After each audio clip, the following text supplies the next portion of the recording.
Why am I hearing a truck or something? can hear one as well.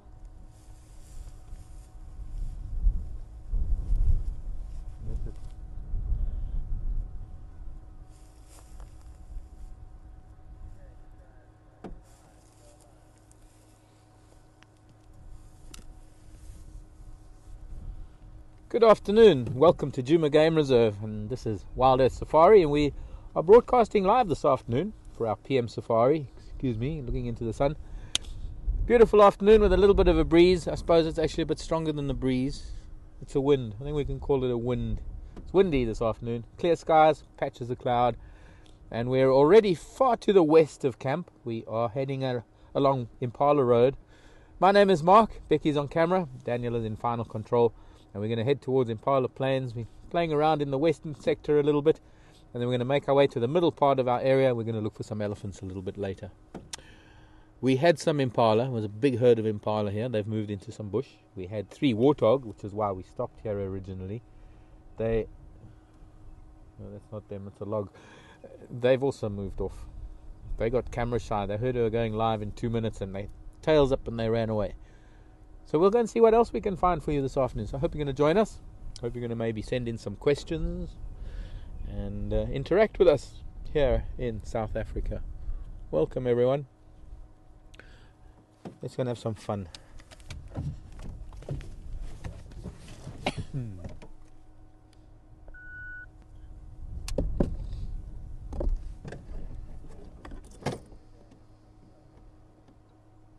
Oh, the elephants at the dam. I didn't realise there were elephants at the dam already. I wouldn't have come all this way. Well, we'll go and find them a little later. Evidently, some elephants just leaving the dam at the moment. That's Djuma Waterhole. You can find that on the Djuma website, or you can find it on our website, Wild Earth. You look for the Djuma Waterhole cam. And there have been some elephants there, I believe.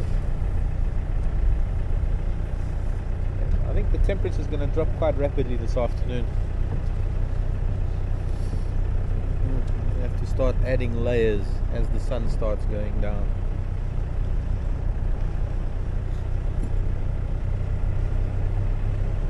So feel free to let us know where you are and what part of the world. Especially when you're sending in a question. It's always nice to know where the question is coming from. Not only your name, but what part of the world you live in. Questions at wildearthsafari.tv.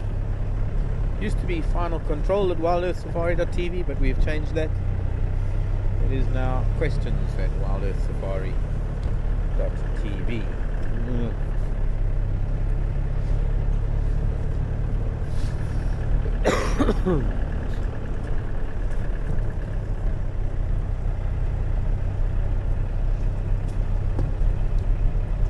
We're more or less on the western edge of our broadcast range. Not quite, but almost. And so we're going to spend the rest of the afternoon with the sun behind us, heading east, finding some wonderful things to talk about. Perhaps might be a little bit hindered in our game viewing this afternoon with this cold wind that's blowing.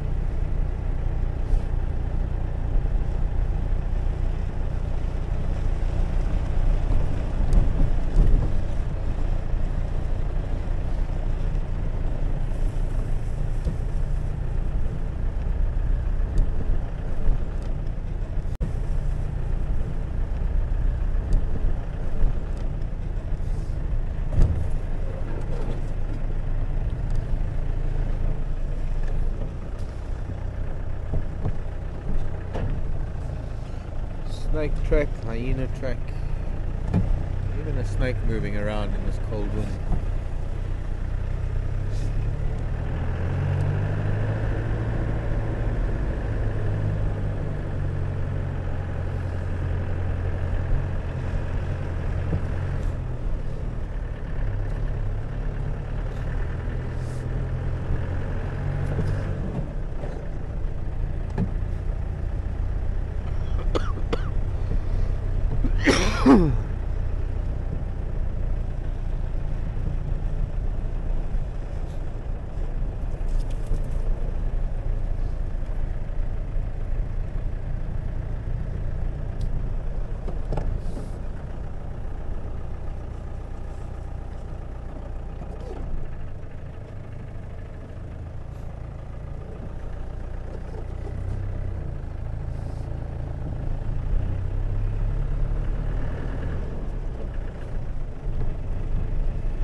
maybe Daniel, if you could listen to channel 2. I'm not picking up anything because of the area I'm in.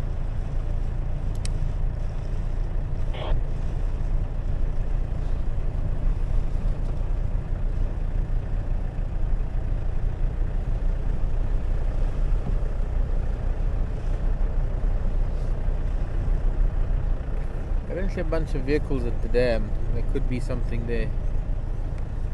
What would happen when I choose to come this far away? So we can make our way back in that direction.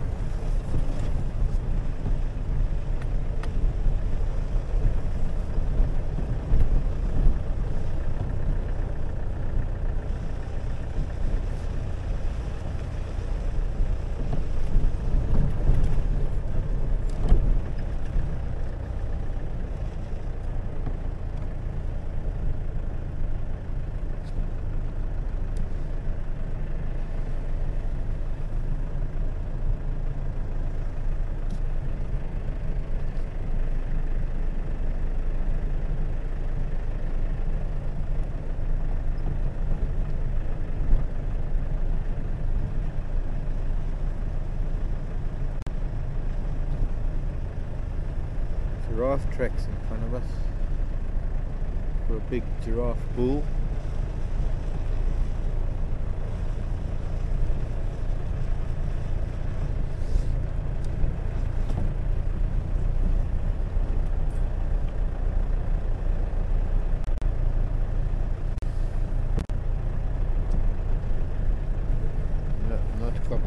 Not copying that at all.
Not too bad.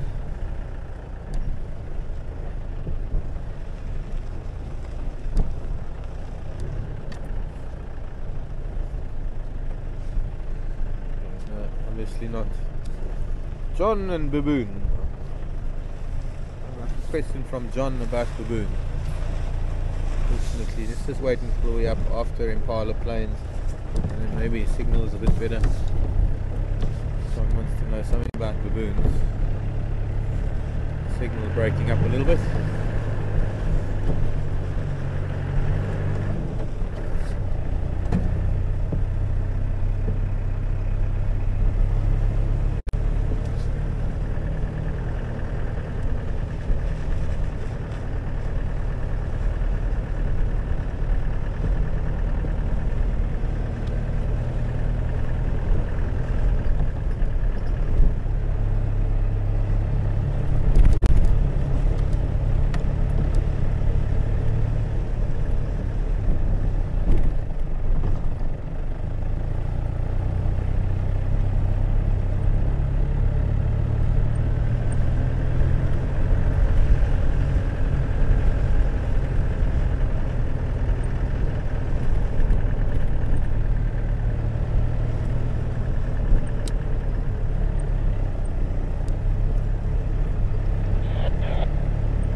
stations. Is there an update for this afternoon?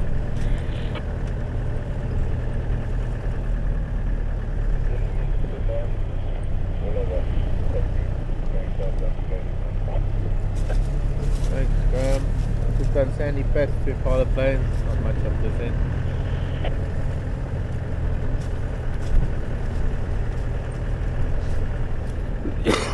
So everybody's with elephants south of the dam. Seems they spread out all the way from Gowrie Dam all the way south to Twin Dams, which should bode well for the rest of the afternoon. We have an elephant afternoon.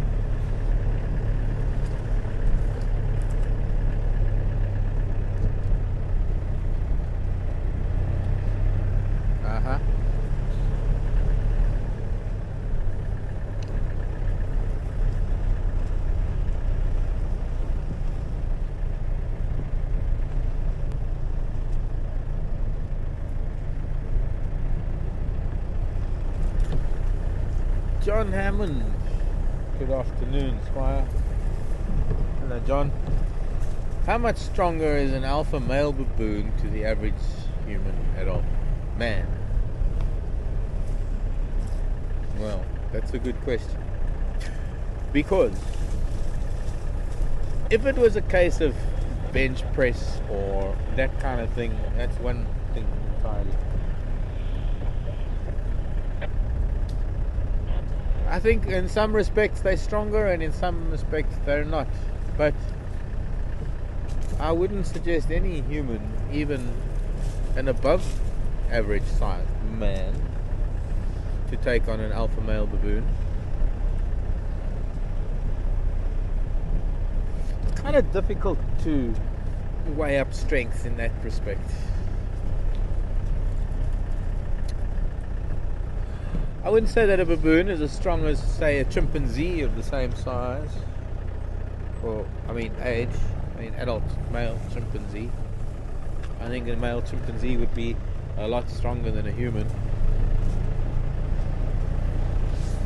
Interesting question, John. Pretty hard to quantify. Pretty hard to try and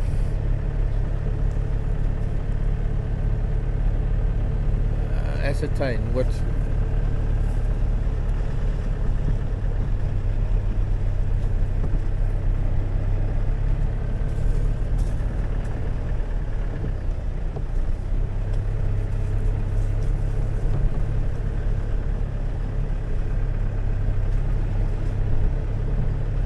I would imagine that in some respects adult human male is average adult human male is stronger than an adult baboon,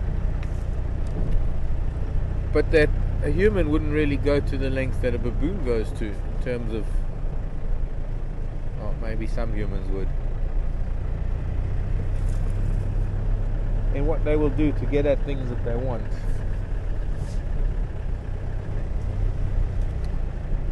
And then we're talking about agility. The baboon is probably far more agile than the human. And while that hasn't, one might think it doesn't have anything to do with strength, it actually, well, it does, because speed and agility aids strength. We're just bumbling, slow creatures compared to a baboon.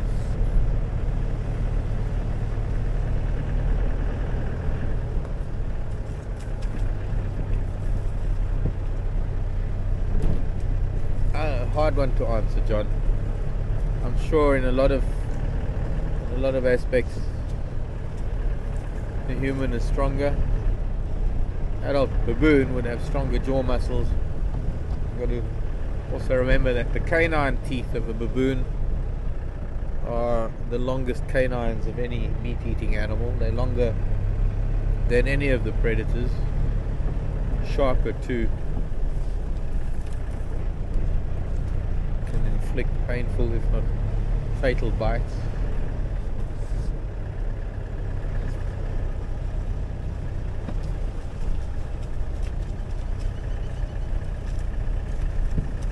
Perhaps it'll suffice to say that an adult alpha male baboon is an exceptionally strong creature. not to be tampered with, not to be challenged, and not to be taken for granted.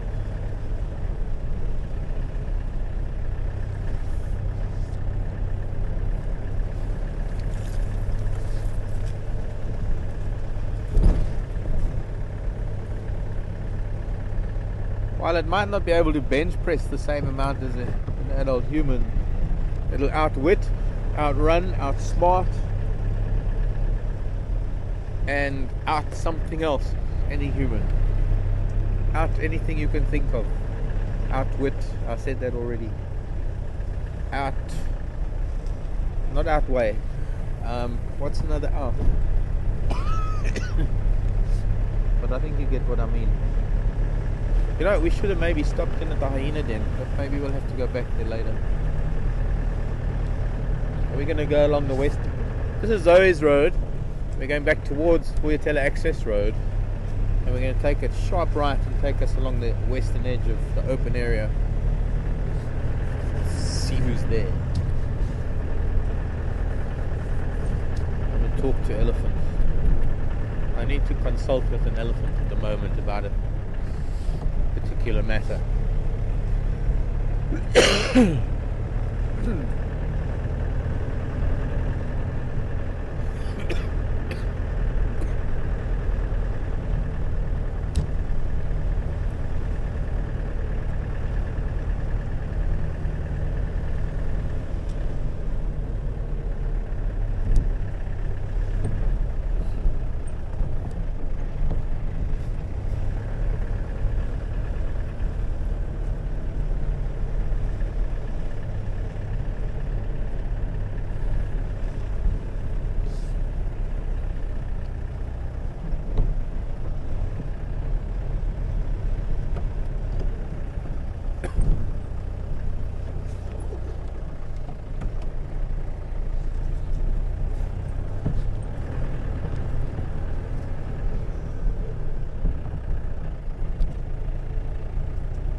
Thank you, Mike. Zoomy. Mike Moss, maybe. There was a giraffe and some ellies across the damn wall a little while ago.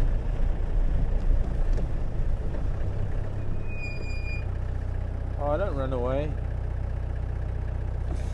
Oh well. There was a squirrel on that termite mound with a marula nut in his mouth. His or hers. Unfortunately, I didn't get to see whether it was his mouth or her mouth. But I really wanted to stop and watch squirrels chewing on marula nuts. It can be quite funny.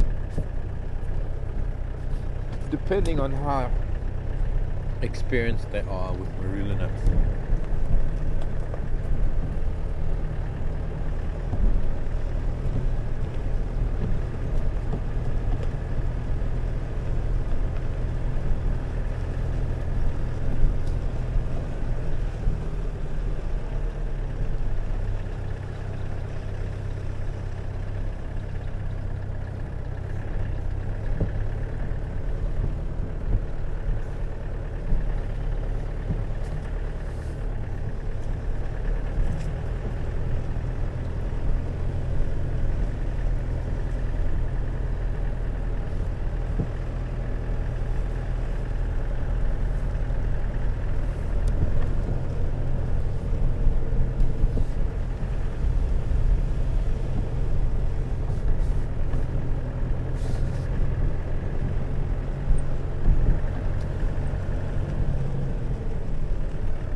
Afternoon, William.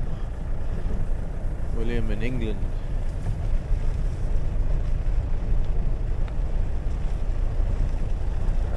Probably not the William from England. William wants to know if we get cane rats in this area. No, William, not at all. Not in this part of the world.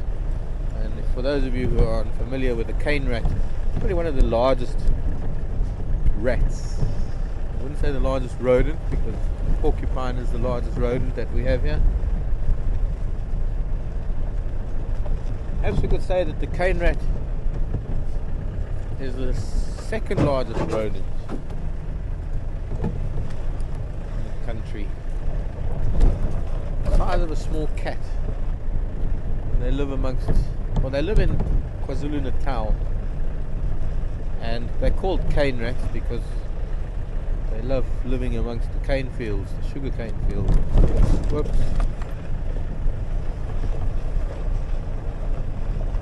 That's why it's so important for farmers. What? You see Ellie's over there? Maybe higher than me. Oh, I see the back of an elephant up on Rebecca's Road. Okay, we might have to go that far. We might have to go there.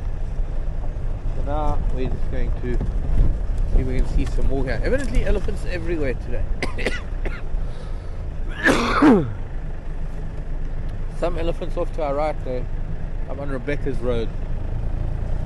We're going to have to make a long way around to Rebecca's Road to get to them, which we shall do shortly. I think we'll just go down towards the dam and see if we can't find some others down there. Cane rats. Hello squirrel, where's your marula nut? Just a nice little shot of a squirrel in the fork of a marula tree, sunning in the afternoon.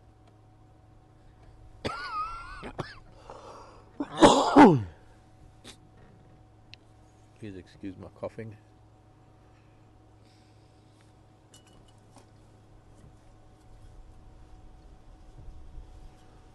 I'm just going to have to cool down with the talking this afternoon. I'll try and answer all the questions that come in.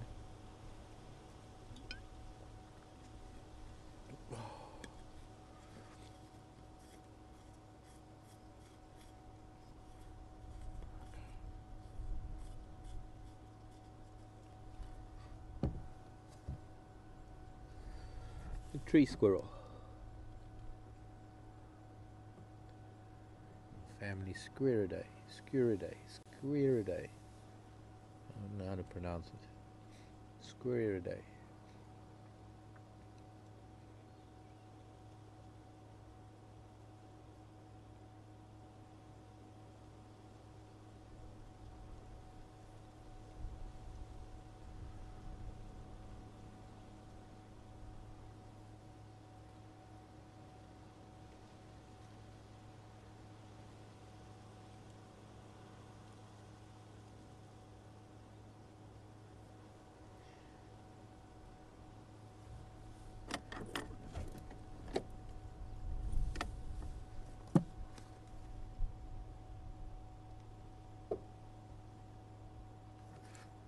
Pretty little thing.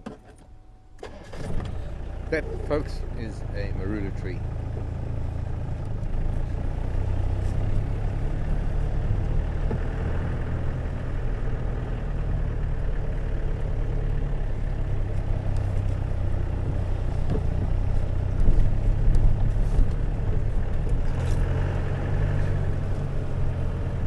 Good afternoon, Elaine. A new name.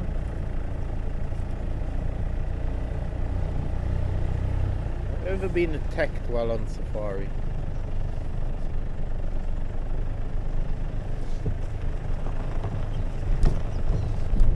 Refuse to answer that question on the grounds that it may incriminate me. Elaine, yes and no.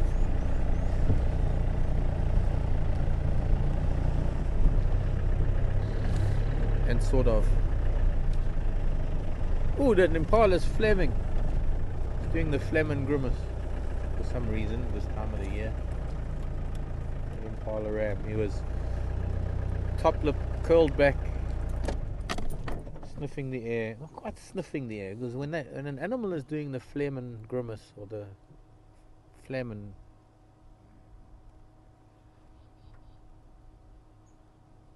not phlegm as in PHELGM, but FLEHM, phlegm, FLEHMEN, phlegm and grimace, accessing. That elephant's just rumbling.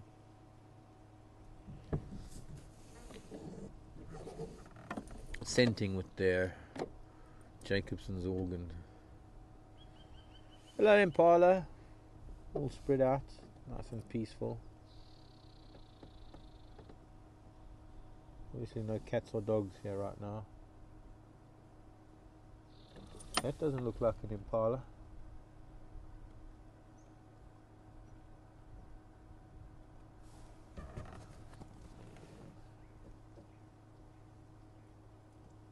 That's because it's a Nyala.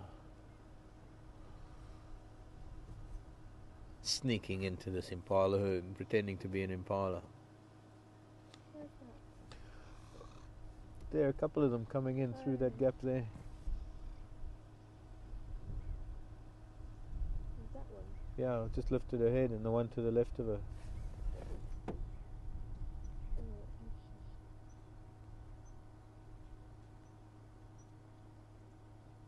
She's got an itch in her ear. Where are you looking? Or to the left? To the left of that fallen down tree. Oh. 3 Nyala females there now. There we go.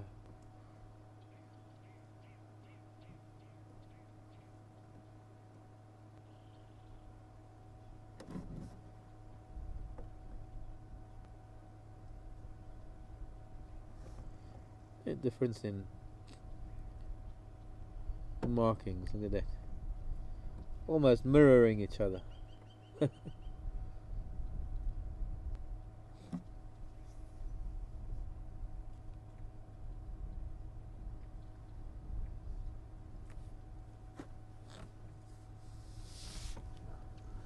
gonna have to start putting on layers very soon. Starting to get rather chilly already.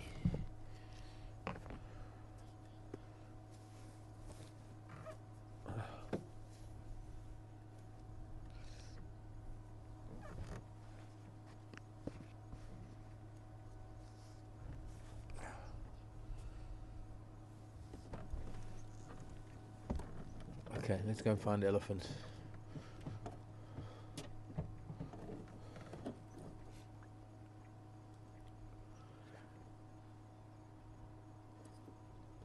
The main activity of the impala, the main time of the year for activity with impala, one of the main times, there are two times in the year where impala are a little bit more active than they are right now. It's the rutting season and the birthing season, the lambing season, about 6-7 months apart.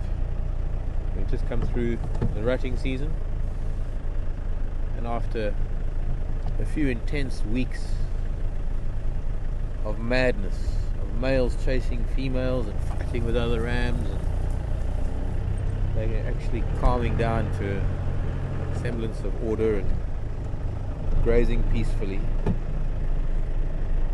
No more madness. They can get on with feeding and just being impala for the next few months until the lambs start arriving in early November. Oh, piglets! Hello, piglets! We're not even going to go towards them because they might just run away. So we'll just stop here while I add yet another layer.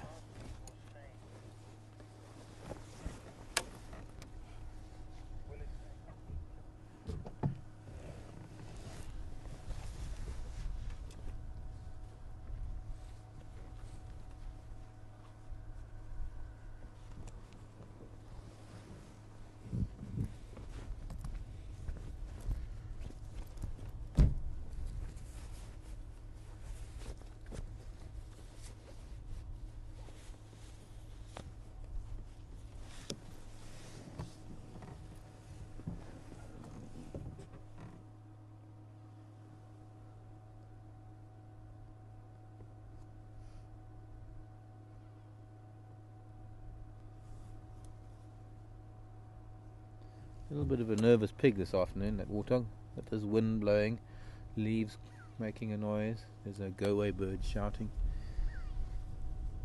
A little bit nervous.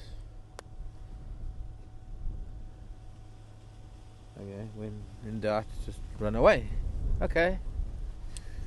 Gosh, how can there be such a cold wind in this part of the world? You look at some of these clouds that are starting to turn into UFOs. You know there's some pretty cold wind up there, I see. Hello again, William. William says that he's seen how chimpanzees hunt in groups. Why don't baboons hunt cooperatively, hunt in a group? Well, William, baboons actually do hunt. Baboons are actually quite formidable hunters. In fact, baboons are probably the most gruesome of hunters. They don't necessarily hunt in groups. What you might find is at certain times of the year, in the summer, towards the end of the dry season, they get a little bit of a craving for protein. And I've seen it on many occasions, sadly. And it's something that I wouldn't like to see again. Something I wouldn't recommend anybody to witness. And that is when you have baboons feeding close to impala, when the impala are lambing, or even with warthog, when warthog are having their babies. Also, same time of the year, November, December, early summer, and all these little babies are around, and things like impala, and nyala, and bushbuck, and I think it was a dwarf mongoose, and the warthog, when they don't look at the baboons as predators, so they let the baboons roam amongst them. I've even seen baboons picking ticks off a bushbuck. Hello, mongoose. And then all of a sudden they just grab a baby by the leg and they just tear it apart. I mean, it's just really sad. Or they just eat it without killing it. That's horrific. And you will get other baboons trying to get a piece of the kill. There is a strong hierarchy. There comes a hornbill. He's been playing with the dwarf mongoose. And there's some drongos that are hanging about. Probably.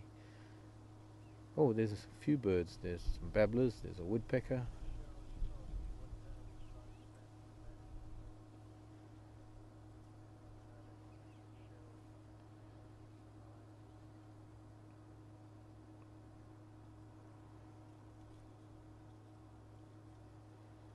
Let's watch these. There's quite a little bit of interaction going on here. We have what we would call perhaps a mixed bird party. These mongoose, I think, are all making their way back to a termite mound, probably the place where they live this time of the afternoon. They've got a number of birds hanging about with them. Birds who are probably capitalizing on the mongoose hunting methods. The mongoose is sort of chasing insects, missing out on a lot, because as the whole troop or clan moves through the bush, they chase up a lot of insects, and then they have a lot of birds that will follow them around and maybe capitalize on some of the insects that they can't catch, and you'll get some of the birds having an easier time of it. It seems the Birchall's kukul further down. I'm just going to roll forward. There are a few birds in this fallen marula tree, as well as some of the mongoose. There's a woodpecker sitting in the sun. Beautiful sunlight on its red crest, but it seems to have disappeared.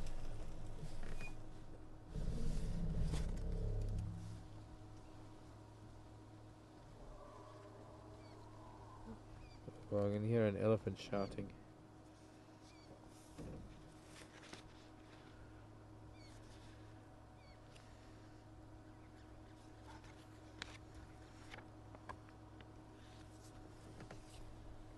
The mongoose rustling around, but I can't. Pardon? I can hear all the mongoose rustling around. We can hear them in the grasses, but we can't see any of them. Sounds like these elephants have all moved a little bit further south.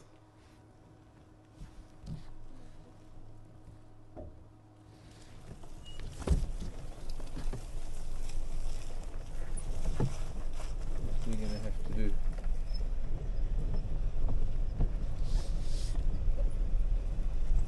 You know, despite the fact that these baboons occasionally take one of the youngsters of either impala or bushbuck or warthog, even afterwards, that very same day, those baboons are still not seen as a predator.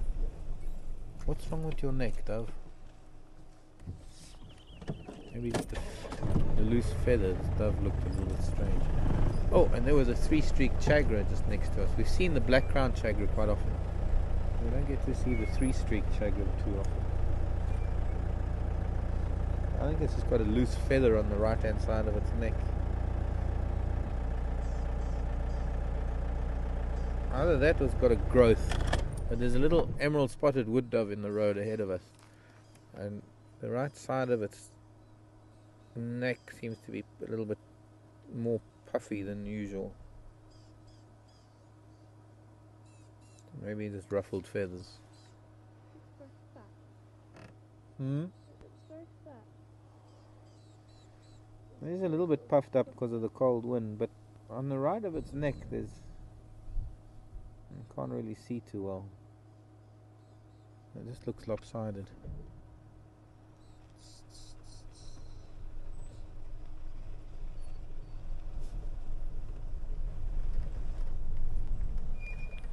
Definitely a weird growth or something on its neck. Hello, wax bills.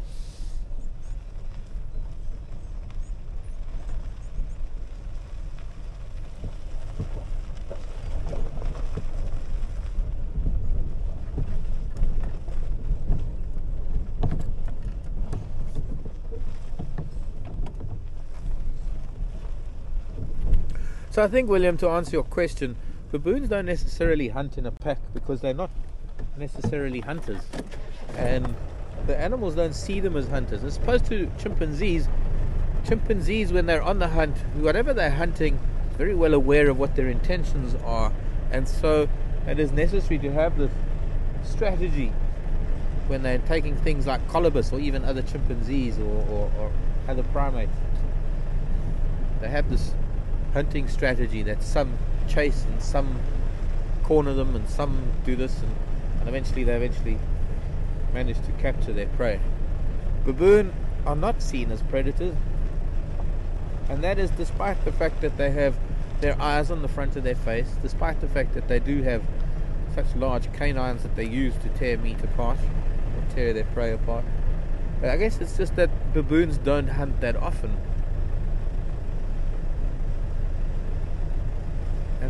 And when they just sort of reach out and grab a youngster because they're not seen as a predator, they don't really need this cooperative strategy to bring something down. It's rather strange. Anyways, Twin Dams Road, we're going to go to Chelapan and then come back. Do a big loop around, try and find some of these ellies. One elephant shouting, screaming. Wonder why it is.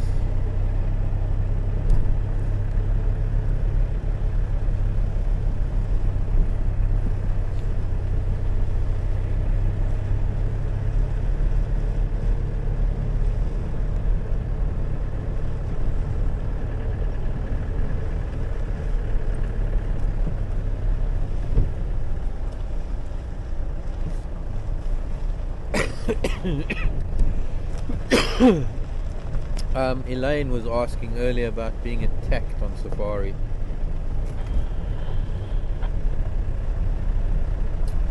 In the vehicle, not. I mean, in the vehicle, we had animals mock charge us. Animals get aggressive and sort of rush at the vehicle and then stop. On foot, it's a different story. And I don't know, I think it was Joanne or one of the ladies posted a copy of that fireside chat. That was mostly because Fred Poe asked earlier, and Fred is hearing impaired, so I couldn't really talk much about it on drive this morning. I need to maybe email that to Fred, but then he won't be able to hear it, so he'd need a transcript of it. Maybe I'll send him the story I wrote. But it was posted, it was a copy of a fireside chat where I was explaining and telling the story of an incident I had. Hello, Nyala. This is where we saw 2 Nyala bulls this morning. Oh, there's a little one.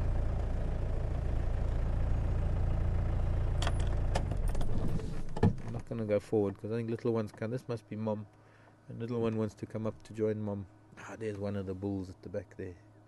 Got his hackles raised. He's cross with me because I'm talking to his wife and child. Yes, he might get attacked by a Nyala now. Look at that. His tail is flared. His dorsal crest is raised. He too is just catching a whiff of the females as they walk by, hoping to maybe pick up the scent of one of them being an estrus.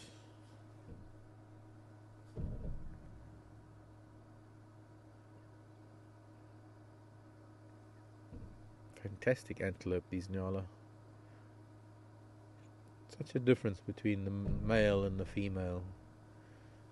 You don't really expect to see that in mammals. You're accustomed to seeing it in birds, reptiles and fish. But to have such a stark difference in mammals is quite unusual.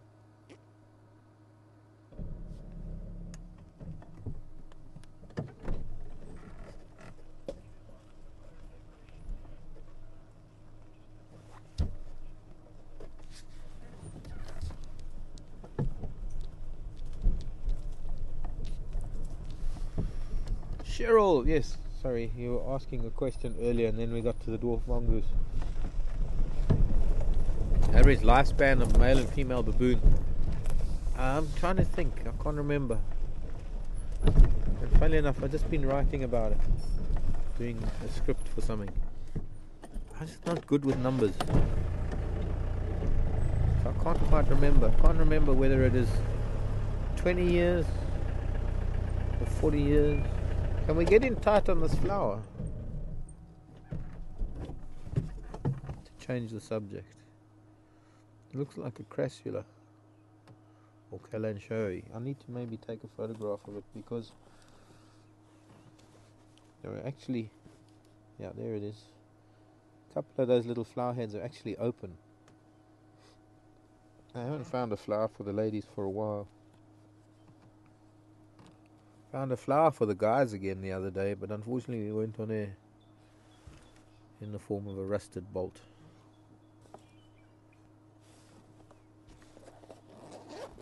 Second one.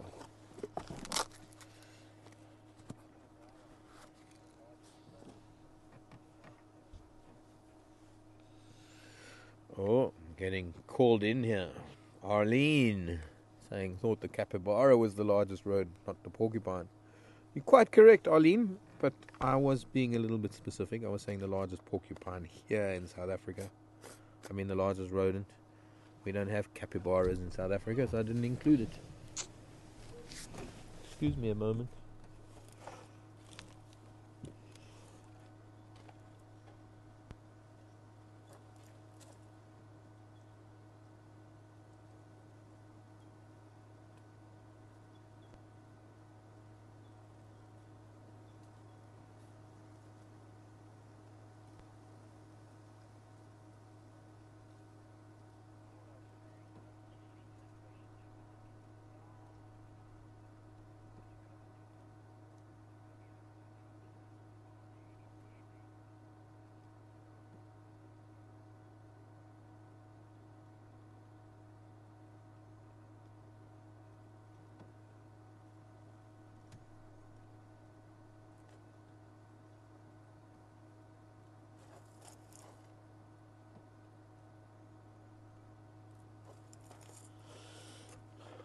That should do the trick. I think I heard the radio going. What was that?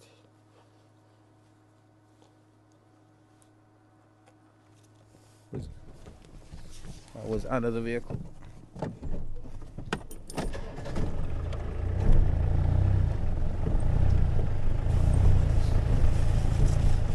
Hello, Laura. Wanting to know if we have bush pigs. We do have warthog, but wanting to know if we have bush pigs. No, we don't. Not in this part of the world, Laura. Pardon? Oh, look there. There's a giraffe. A lovely big, dark male giraffe. Must be the tracks we saw earlier. Oh, he's an old man. Gosh. Let's see if we can get him again. It's pretty thick bush here. He might disappear. Luckily the road bends this way. The way he's going. Good afternoon, Squire. Please stop there in the open. No, there. Hello. Yo. Okay. I'll try not to take it personally. Can develop quite a complex being ignored by a giraffe.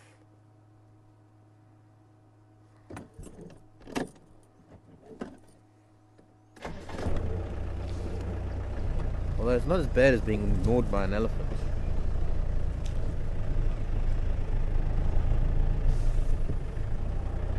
He's wandering off into the riverbed. You can follow him a little bit. He's got a bit of a stiff walk, this poor old soul. We used to get down there, but we can't anymore because big branch in the way. So I'll just try and get this way.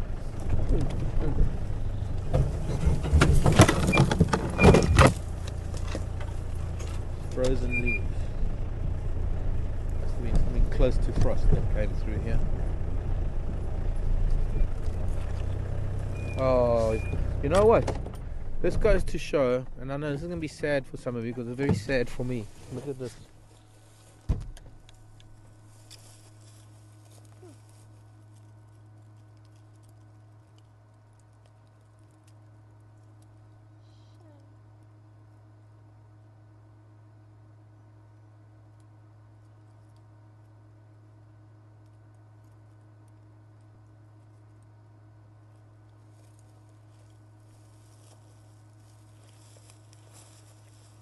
It's a bit smelly, but you know, I've been talking about this a couple of times now, that there's this band and it is only within a few yards of this Milwaukee riverbed, where there must have been an exceptionally cold wind that came through here a little while ago.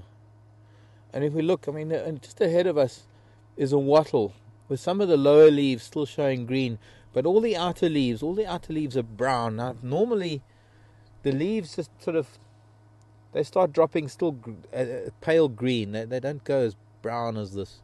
And even this combretum that I'm at here, look how brown these leaves are. And they're not turning brown from the usual process of the leaf, or rather the tree taking the nutrients and the moisture out of the leaves, and the normal process of autumn and winter leaves falling. This is a cold spell that hit here that none of these plants, nor some of these animals that live here, can deal with. And this poor chameleon, must have been fast asleep on this tree that night and died of the cold. And this goes to show that this is global climate change. I'm not talking about global warming. I'm not talking about global freezing or ice ages or anything. This is climate change. This is the reality of what climate change is doing. It is hitting home where it hurts the most, and that's the heart. And this poor chameleon is an adult chameleon. Probably made it through a couple of years of winters, and there's one night of exceptional cold, and it couldn't make it. Very sad. One wonders how much else didn't make it through the night. On whatever night it was, there must have been one night a little while ago that was exceptionally cold.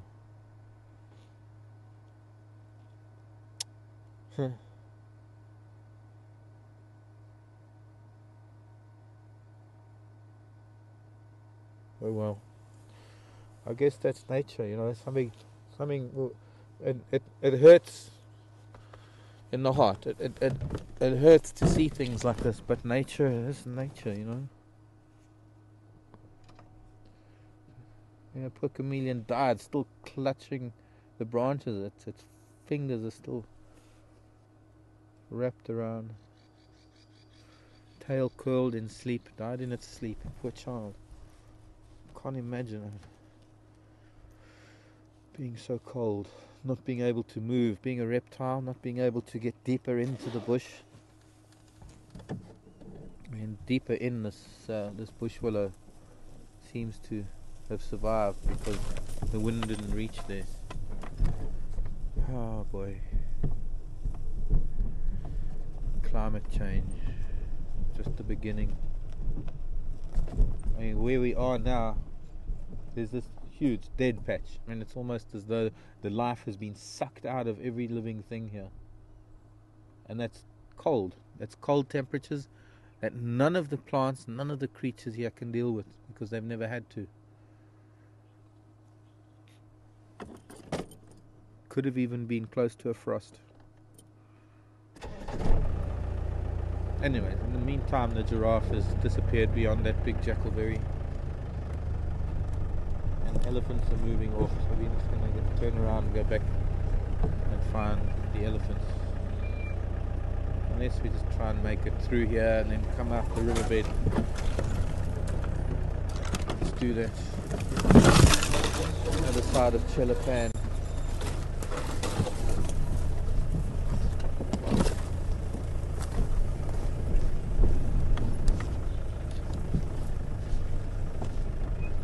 There he is. He's just on the other bank, just through these bushes.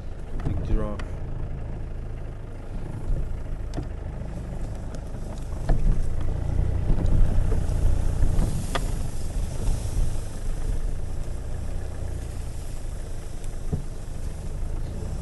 Hello, Binky.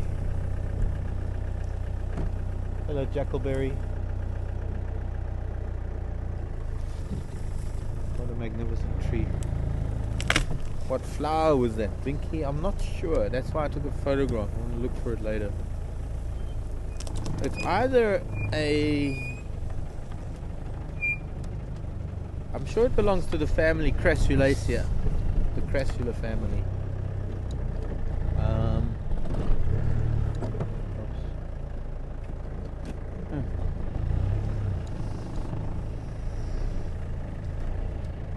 But it might be Kalanchoe. I'm not sure. I'll pull out my flower book as soon as I get a chance. We stop for elephants.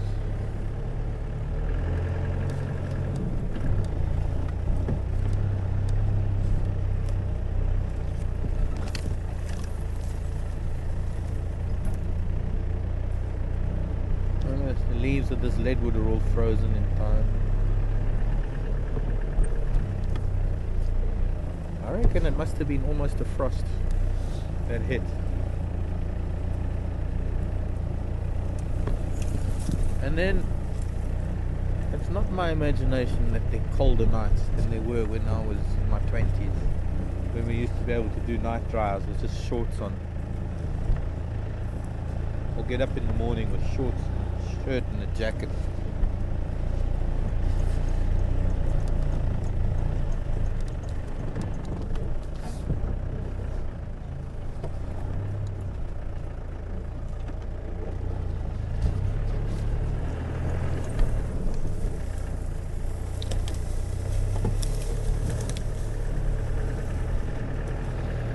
Definitely is getting colder.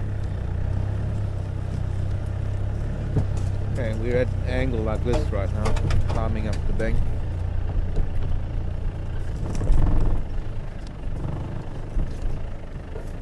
Almost pointing at the sky.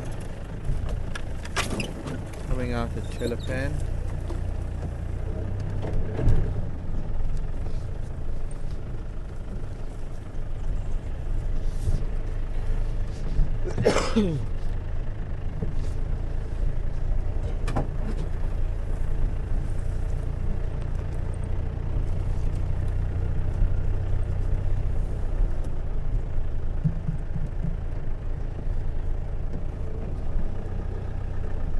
Which surprisingly still has a fair amount of water in it. Oh, and there goes a heron, a greenback.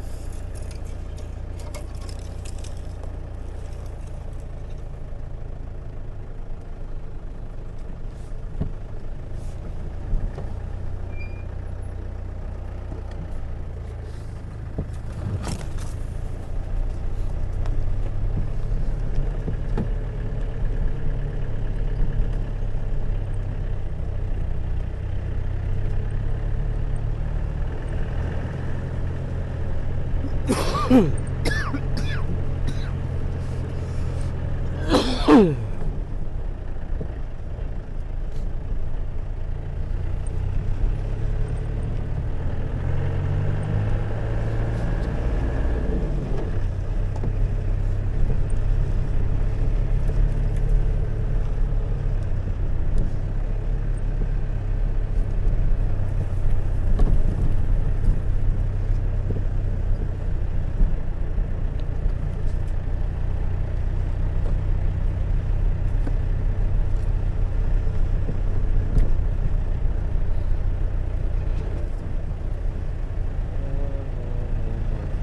try this one.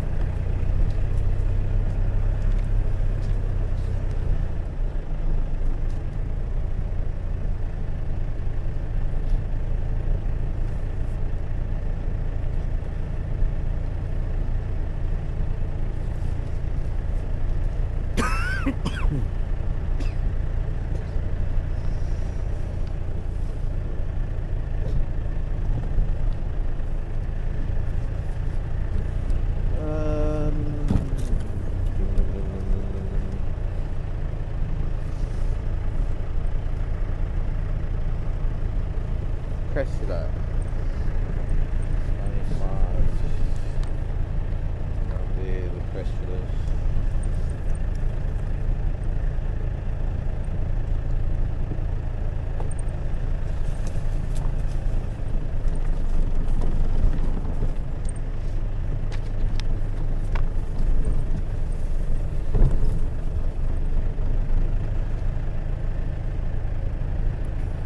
Johnny in Washington State. How are the animals named? And will the viewers be able to take part in naming the animals, naming Karula's cubs? Well, unfortunately, Johnny, there's a very big no to the second part of your question. Naming of the cubs will be done within the next month. It was discussed at a Rangers meeting. I'm not too sure if Tara discussed that with you and filled you in. There was a Rangers meeting yesterday. Naming of the cubs, I'm not too sure how lion prides get their names, or how. I'm not too sure of all the processes. As far as the cubs are concerned, here lots of elephant tracks, by the way. There's a calf, elephant calf in here, and a cow, and another one. We're heading towards Treehouse Down. There's more elephant there.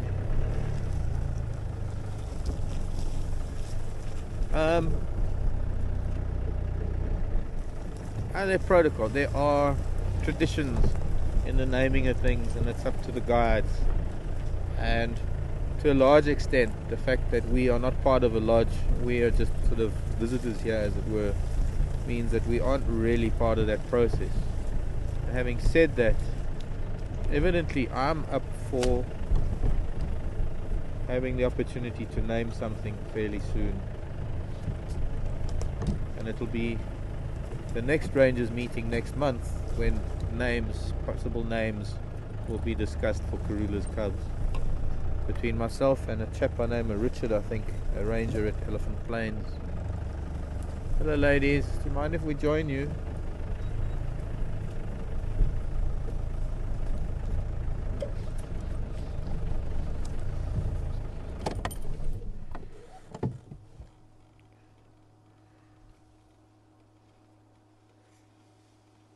But unfortunately, it's not up to me, or it's not up to Wild Earth Safari. It's not up to any of us to make a decision as to whether viewers are allowed to name things. It's all got to do with the tradition of the rangers and the guides that work at the lodges. This is their livelihood. It's their, I suppose I would say in a local dialect. Oh, I'm so scared of you, little one.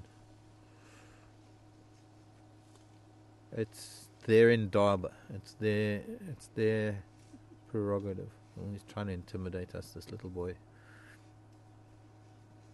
Giving up because I'm not taking the bait.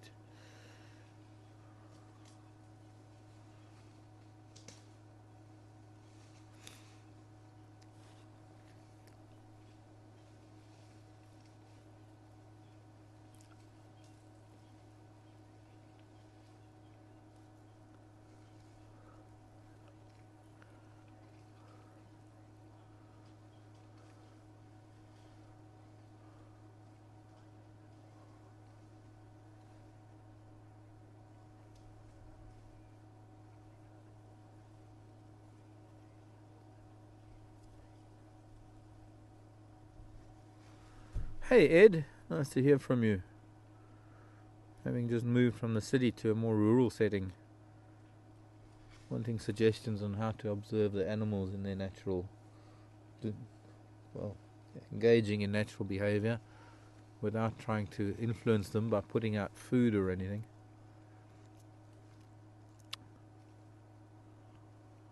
Well, Ed, I'd still put in a bird bath. Birds love water.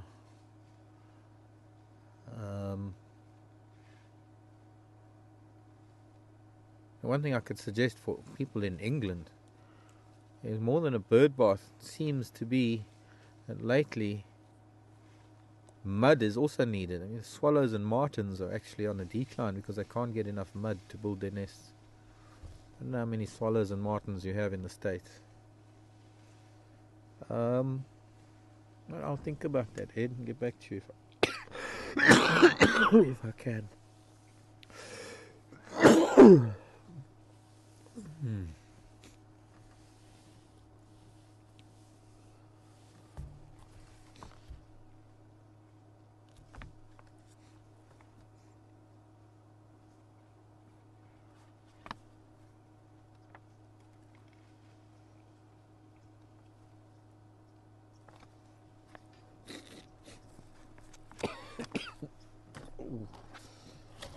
It hurts.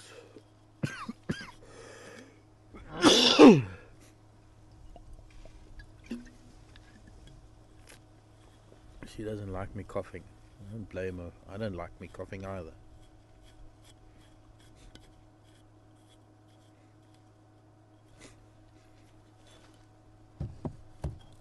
Oh, there's quite a small one there too.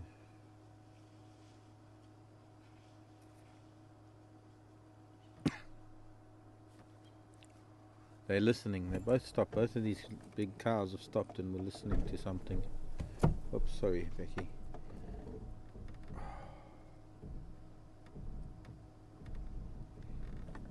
And having heard something, they're suddenly moving off.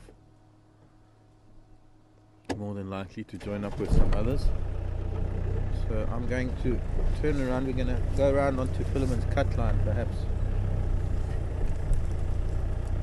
Well, let's just see. Maybe we can cover them a little bit more here. And, it's getting quite thick. I think best bet to go around onto Philemon's cut line. Maybe have a look down towards Treehouse Dam. Ellie's going to start making their way to the water soon, I think. Yeah, those elephants are suddenly moving quite fast to trumpeting, moving towards Philemon's cut line. Let's go and see what is maybe transpiring in that direction.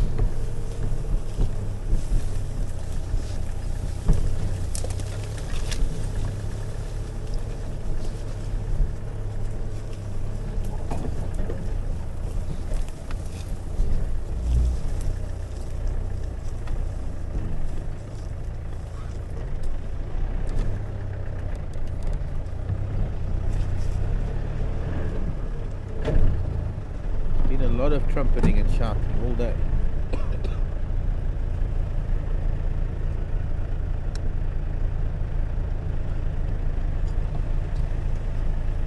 Suddenly stopped now. Yeah, well, we've got lots of elephants. We're going to need this small group. Let's have a look. We can see those others. There are even more on the other side of the drainage line to the right. And there must be lots of elephants here. Here's another one. Another one there. Oh. That's a young bull. Let's try and get an idea of what we're dealing with. Elephants for Africa.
pretty fresh leopard tracks here.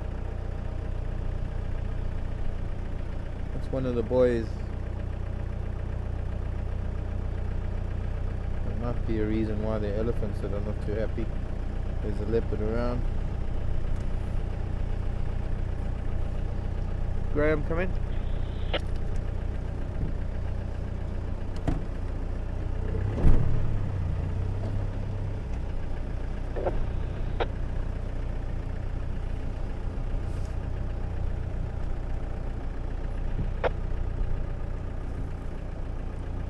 I'm not sure if you're copying. Did you find Ingwe tracks on Philemon's cut line this morning?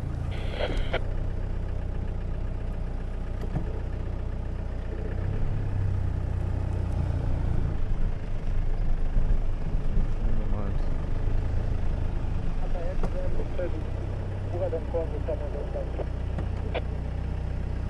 Heading down to Philemon's dip. Alright, thanks Tex. It's weird. So there's been a leopard here, it's not still here somewhere. Okay, I'm not too sure if I understand what Debbie's email was about, but thanks for the email, Debbie. And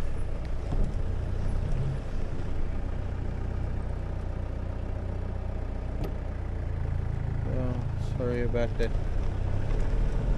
Talking about that little chameleon. Yeah.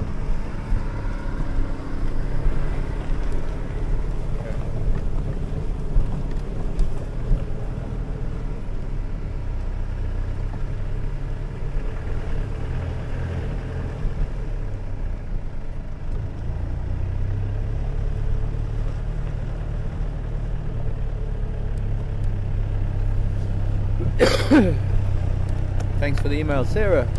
There's a barn full of swallows and plenty of mud to go around for them there. Driving the cat bonkers. They dive bomb the cats. Well, I'm guessing this is Induna. Leopard tracks from a young male leopard that came this way. And there are elephant in here, so I'm going to see elephant, and maybe we'll just be lucky enough to see a leopard. Who knows?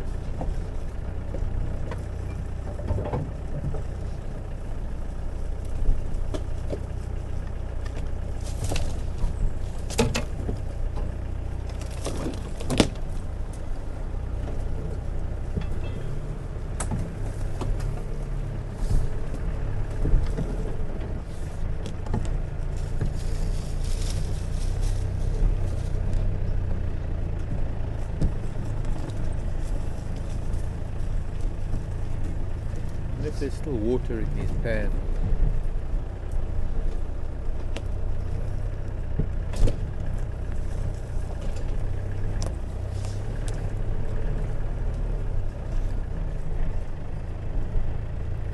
Yo, Induna, come out, wherever you are.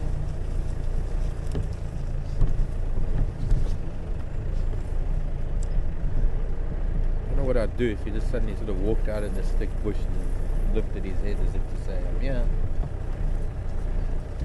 I'll eat my hat.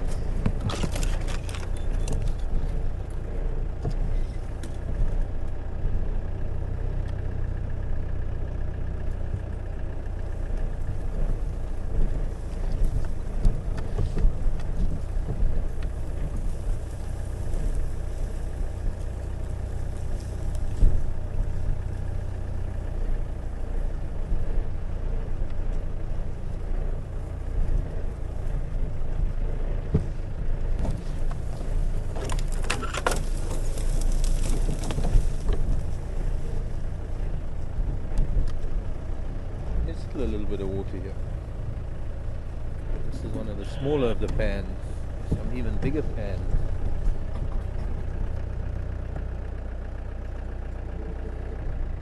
A muddy leopard prints.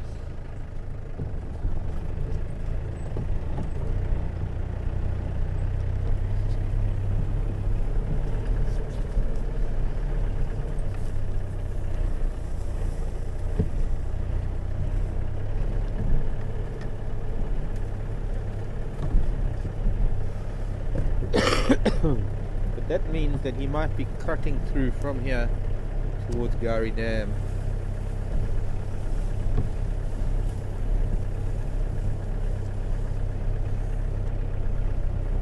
Yes, elephant.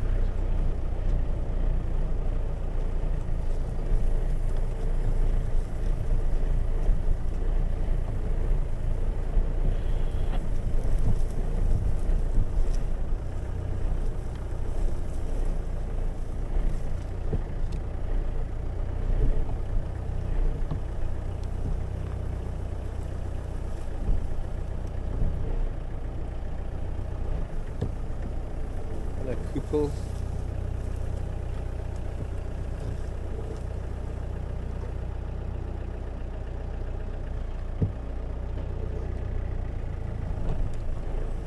Seeing a lot of the Kupels these days. Oh, that didn't feel too good.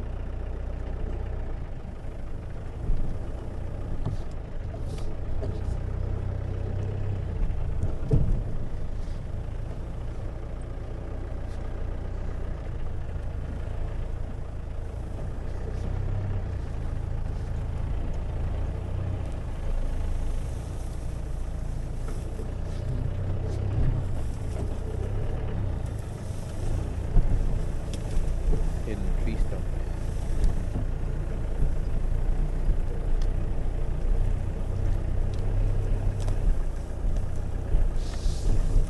I don't know if I'm going to even be able to get around to these elephants.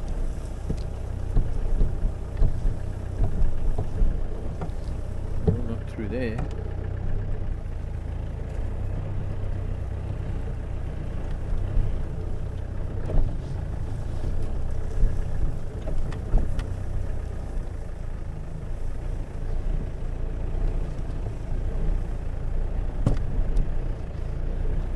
Good.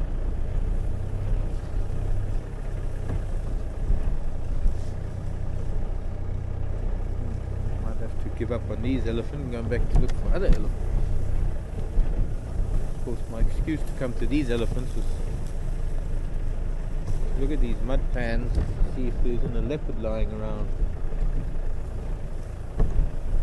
waiting for marks of impala or something. No, not working for me. If it's not working for me, it's not going to be working for you. So let's go back. If we're lucky, we might find some going down towards Treehouse Dam. Be an idea to be driving around this area at night with a spotlight, and then we'll pick up some eyes. Maybe Twin Dams Road later this afternoon, or rather later this evening.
Annette, good afternoon.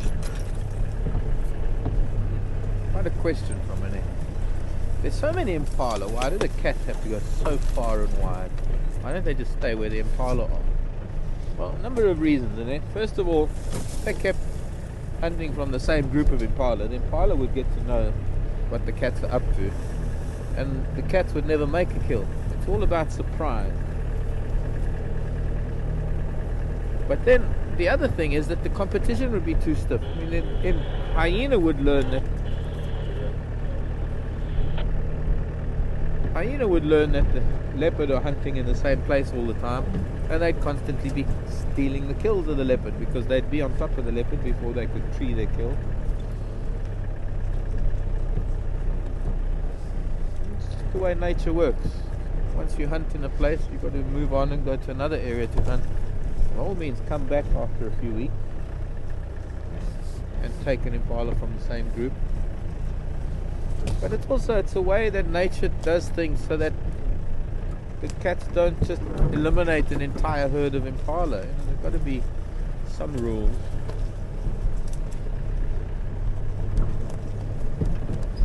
Could be leopard even down here somewhere, depending on how far he went after he left the road, coming through Philemon's Dip.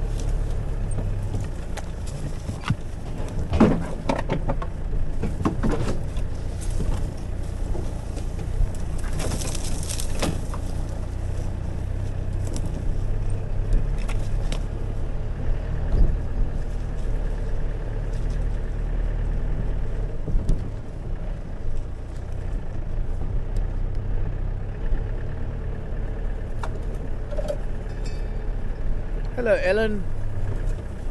Lovely to hear from you. I'm guessing that kids are all on summer holidays now, so you're not at school with your little ones. Ellen asking a question about leopard tracks. I think maybe I'll just pause, get past the water pump that's making a noise.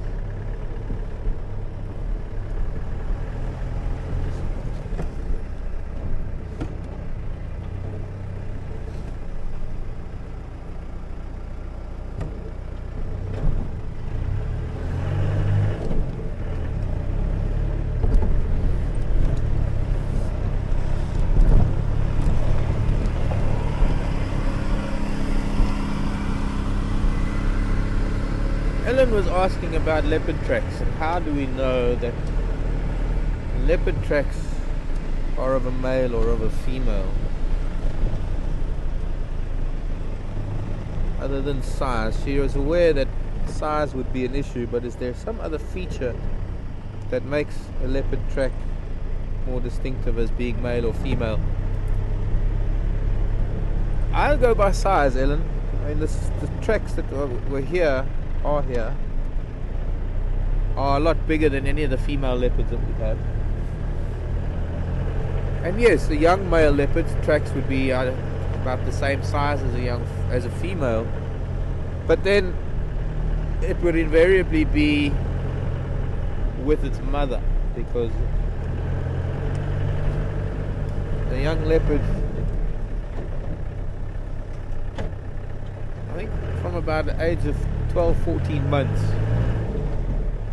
the young male starts getting bigger than his mother, and well, when you get a single set of big male leopard tracks, there's just no mistaking it. There is, of course, the possibility that when you get tracks of a leopard female, that it could be a young male. And now that we've got Karula's cubs getting a little bit adventurous from where they left, it'll be interesting to see that. Oh, there are the ground hornbills flying through here. Gonna land in a tree for me? Yes, you are.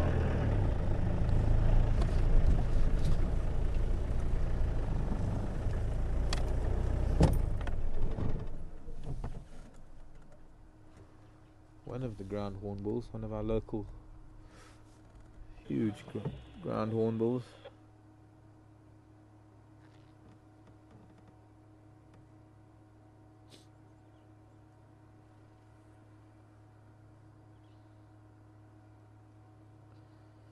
Has a similar feature to the frigate bird, that gular pouch, or rather gular sac, that can inflate. That looks like the big male. And although we can't hear him, you can see his head movements. That's him calling, probably calling his mate. Must have just been feeding. He's wiping his beak. Let's swallow that chameleon whole, that chameleon that I found. formidable beak that they have, able to pierce the shell of a tortoise. I went through a time at home where, a good few years ago, they were breaking windows in my house, on the one side of my house where the windows are fairly low. I was seeing their reflections in the window and pecking at them, and I'd get home after not being there for a while and the windows would be broken. And that I stopped by putting pictures of owls and eagles from an old calendar, covering the entire window with a picture of an owl. Bye bye, Mr. Ground Hornbill.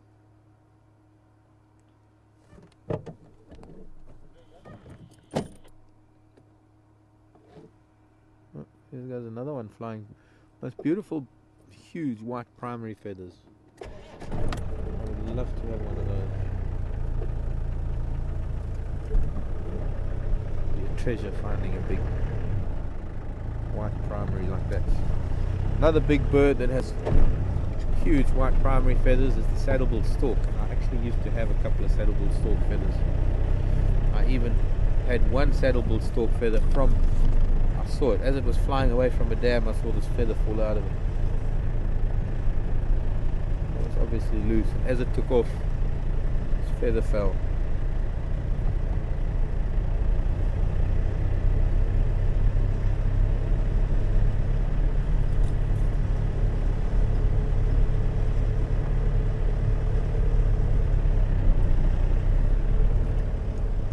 So, where was I?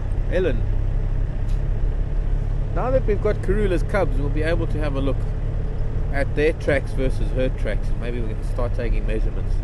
And we also, because of the two, one male, one female, it'll be interesting to see how his feet start getting bigger than her feet. That's going to be something I think both Tara and I need to start doing. Because when we find their tracks, put the tape measure in here, we must start recording the sizes of their tracks. From about a year old.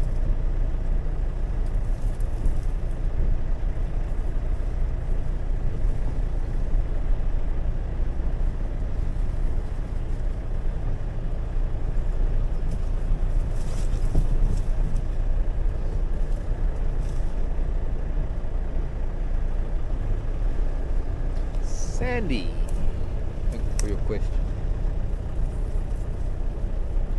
Considering we're seeing more of Induna than Mishu, can we assume that Mishu has moved off and created his own territory, or is he too young to do so? I'd say he's about the right age, going 2.5 now, going on 3. I wouldn't say that, maybe it's not that he's got his own territory, but he's certainly gone off to find one. He hasn't been seen for a while, so we don't know where he is, we don't know how far he's gone. But he was obviously feeling the pressure here and decided to go and find somewhere to go. Look at this lovely crested barbet in the road. Don't fly away. No. Crested barbet was in the road.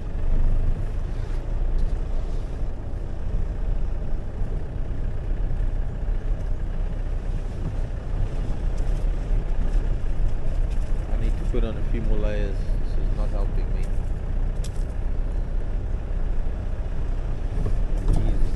End up like a chameleon, stuck to the steering wheel.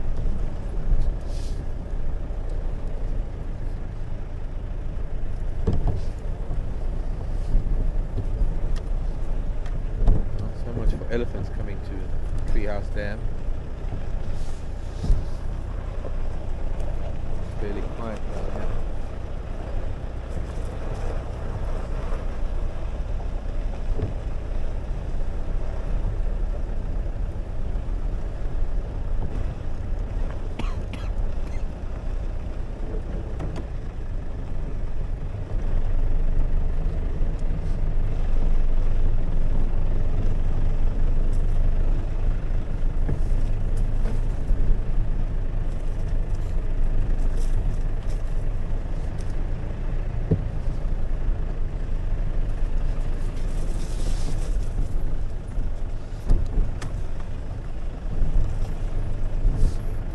Stop here for a little bit.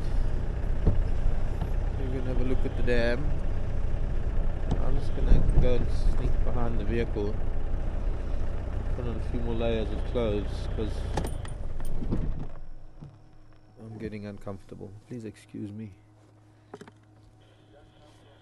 There should be about 3 layers there.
Roll on summer.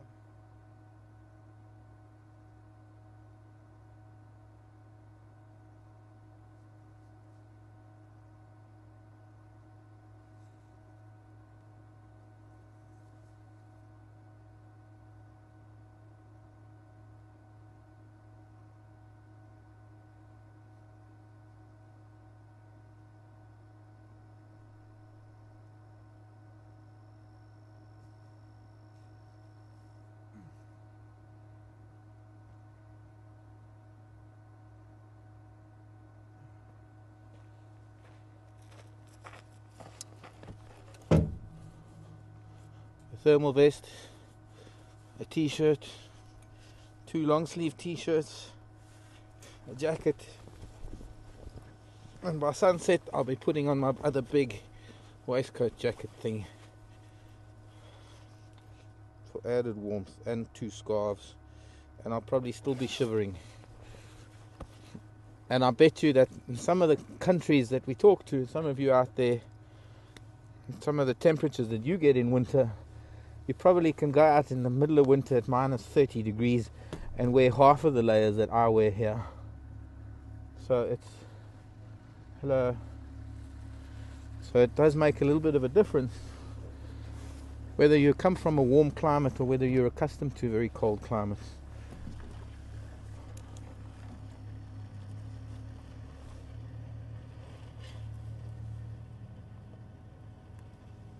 Brett.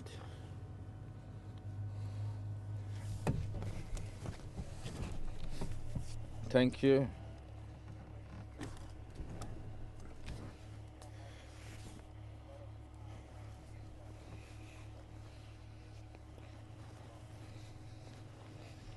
Sarsaparilla. Evidently Mishu's been down at Arathusa. Ryan hasn't told me that. But thanks, Sass. St. Lamb. Rosie.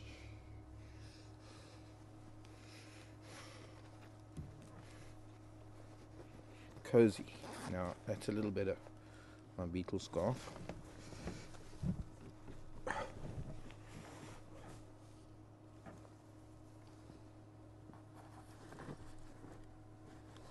Little bit better.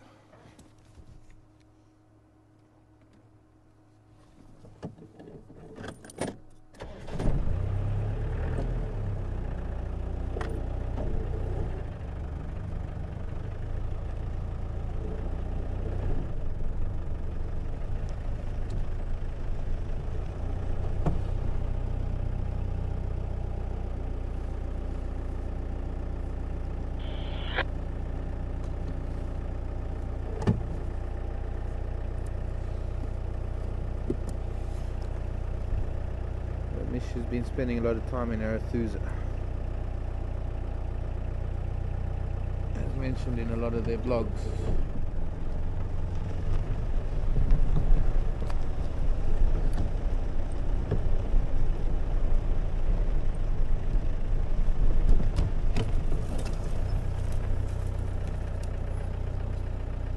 Getting tied up, getting cross-wired and tied up and knotted between scarves and earpiece wires. I think I'm ready now to continue.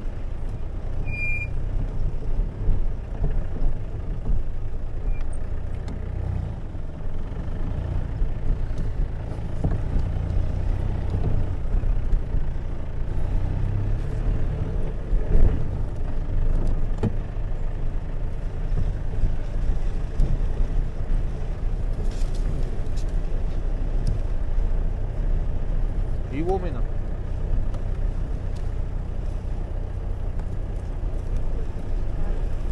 Yes, you Brits can handle things a little bit better than us. Would be South Africans. But wait till summer. 40 degrees out here and I can just operate normally and everybody's like, oh, it's so hot, I can't take it. And I'm saying, yeah, but the heat can do anything in the heat. Give me the heat any day.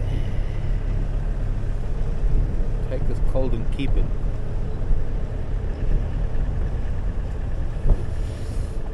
But you see, we're also not geared up for the cold. We don't have the clothes for it. We don't have the houses for it. We're just not geared up for it. Oh, sorry, Hornbill.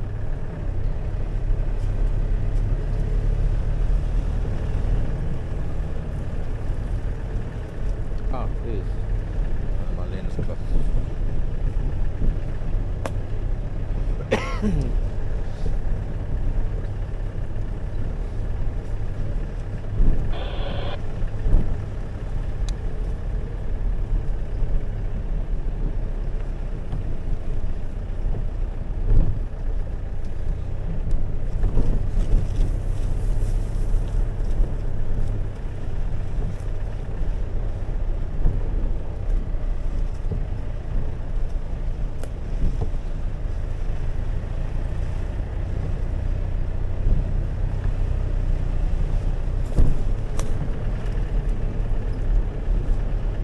Stacey's in Melbourne, and I don't know, hopefully Stacey you're still awake, because you sent in a question earlier and unfortunately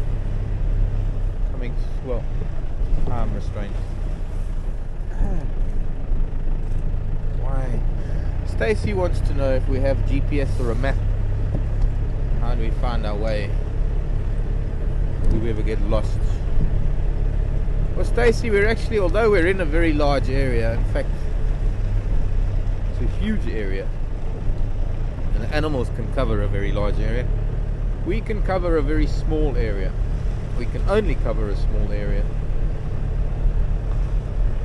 and it's pretty difficult to get lost. It takes maybe 2-3 weeks to get to know these roads that we cover. You see, we can only cover the area that we're able to broadcast from. Slightly larger than our broadcast area is the area of Djuma. We're not really allowed to go beyond the area of Djuma. We don't have permission from other landowners. That's why now we're heading towards Gari Main Road, and any animal can cross that road and carry on, but of course we're not allowed to. We have only a limited traversing. Oh, here's a zebra in the middle of the bush. Not even an open grassland area.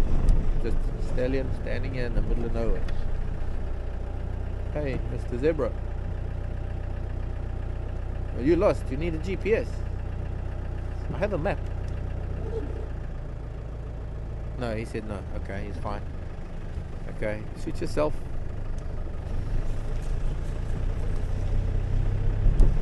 I think those ostriches were lost yesterday. Quite lost. Oh, here's some more zebra. That's why I didn't know. Yeah, some more zebra here.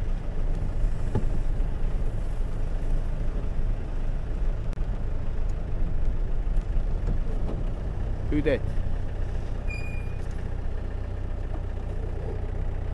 Coral vehicle.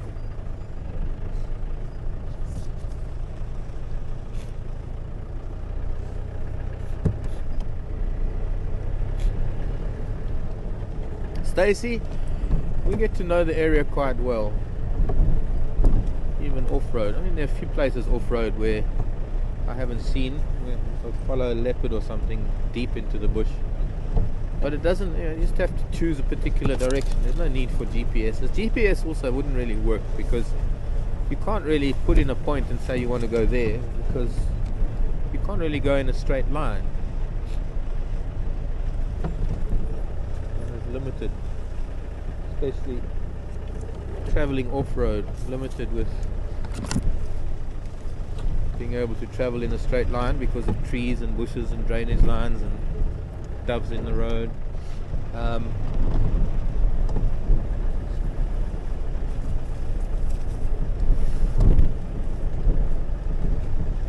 have got lost once, sort of, but that was in an area where there are no roads. It was the biggest game reserve in Africa. I was several kilometers from the nearest road. It was pitch black. There was smoke everywhere from a wintry fire, and there wasn't a breath of wind.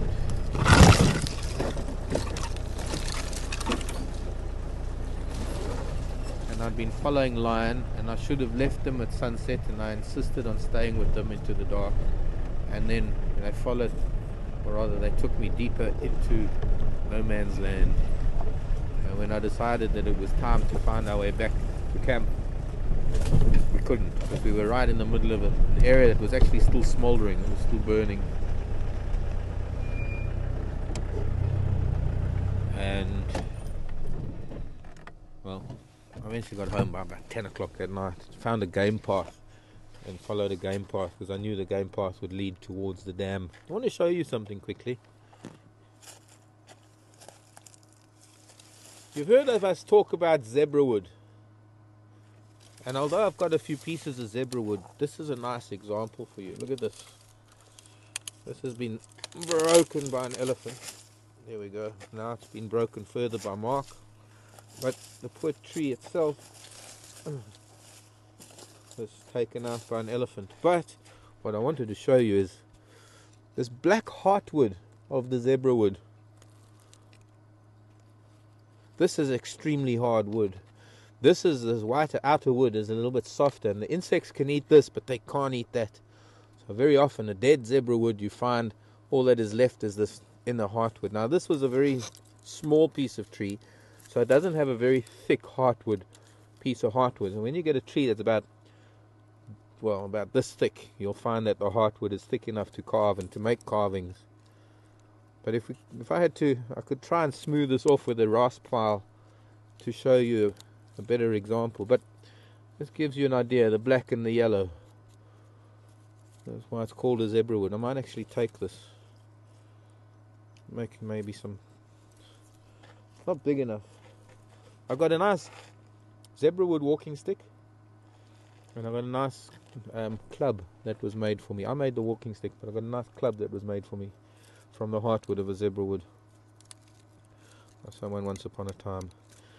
This heartwood was used once upon a time to make arrowheads. That's how hard it is. I think it has also been used to make the black keys on a piano. It has also been used to make recorders. What they call those fluting recorders. Sought after wood in carpentry circles. Not really much to it. They can't really carve anything out of it because it's such a small tree. You need a really big one to get a nice big piece of heartwood. And elephants don't let them get very big here.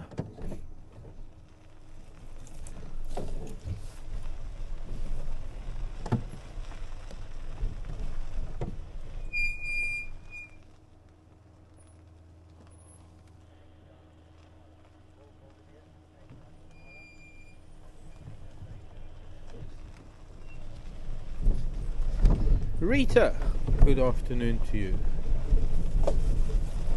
An unusual question, Panicum Maximus. Will a wildebeest take down an impala? No, return. No, that won't happen. They will feed together. There's just absolutely no reason for a wildebeest to take down an impala. They don't eat meat. They only eat grass. An impala eat leaves and grass. And they actually get on very well together. There would be absolutely no reason why a wildebeest would even have to get aggressive with an impala, let alone take it down. So no, your answer there. Wildebeests do not take impala down.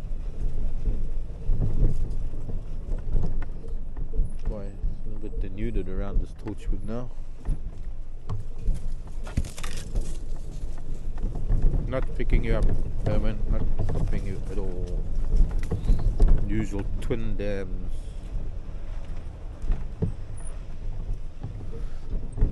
No. Nothing coming through.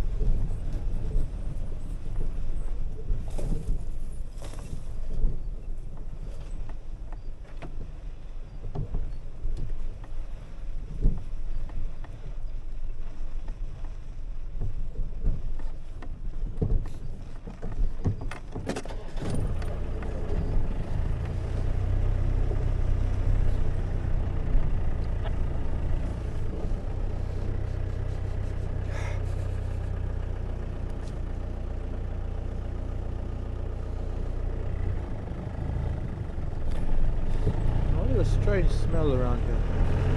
Can't quite put my finger on it. Goose footprints. I wouldn't account for the smell though. There's been elephant. Oh, there's a big elephant. He must have gone down south already.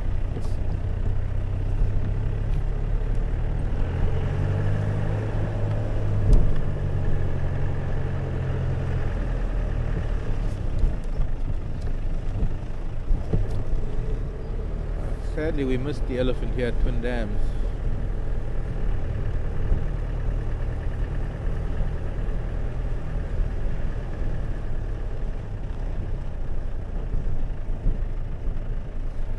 Ah, there's the hippo that we had earlier. There was a big bull that was here, who's not here right now.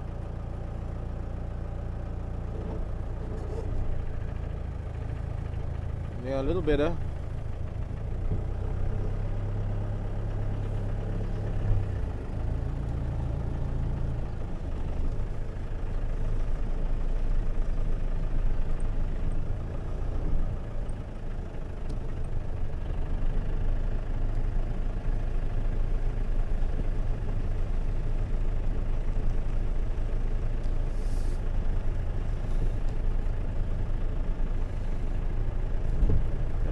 Interesting question. Hello, Emma. Recently studying cane rats in Tanzania. Looking at broken stems as the only sign that they'd been around. The way they'd gnawed stems. Is there any other way of tracking them? Pet python. No, I'm not too sure, Emma, to be honest, about that one. All these elephants have gone that way. After the dam. There's been a lot of elephant here.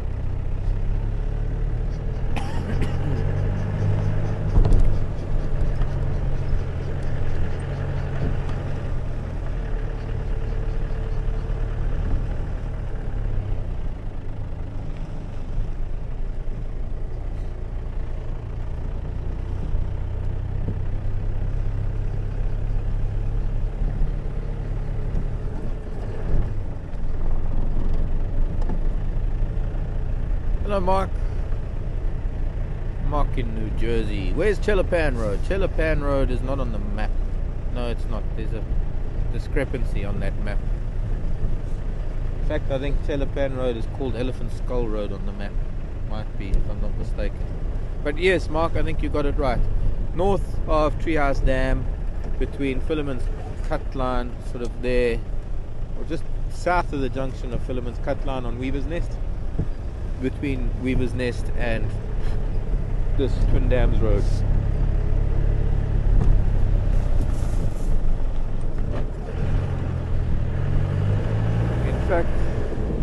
just come from Treehouse, rather Twin Dams. We're heading north on Twin Dams Road. What we're going to do, depending on where these tracks go, Land Cruiser tracks in front of me. We're now approaching a junction, and this junction is Elephant Skull. Elephant Skull. And yes, let's take Elephant Skull back up to Weaver's Nest.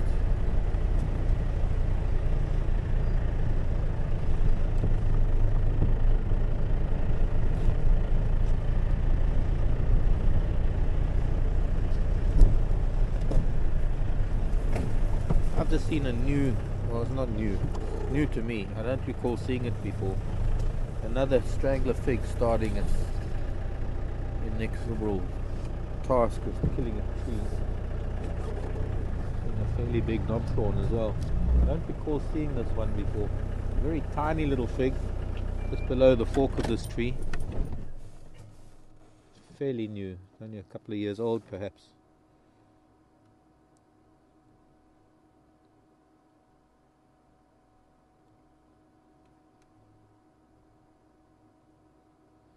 Just see its aerial root starting to make its way down the outside of this knobthorn.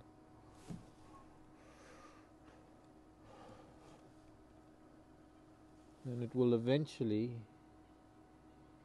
in 50 to 100 years' time, completely envelop the trunk of that knobthorn, and in the process inhibit the growth of the knobthorn and thereby strangling it. It's still a tiny fig. It's like a little bonsai now. Maybe a little bit bigger than my hand. Nice to see a new one. Aerial roots starting to snake down the trunk. And once they hit the ground, obviously they are exposed to a lot more nutrients. Speed up the growth process.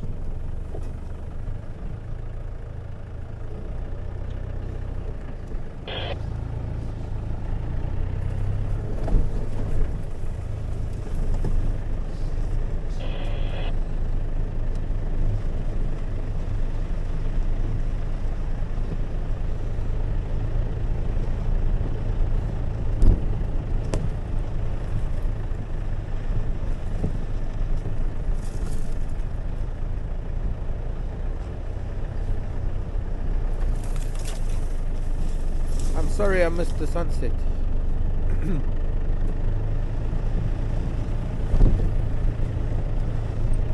Make it up to you.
About that flower, Binky, earlier, I think, have a look at the Kalanchoe, I don't know how to pronounce it, K-A-L-A-N-C-H-O-E, Kalanchoe, part of the Crassula family. more Kalanchoe than Crassula. Let's go back up when Weaver's Nest, because oh, look at this. As she's walking, she's picking up sand. We're just going to stop right here and have them approach us. Beautiful sight, picking up sand and throwing it on her. Look how wide she is.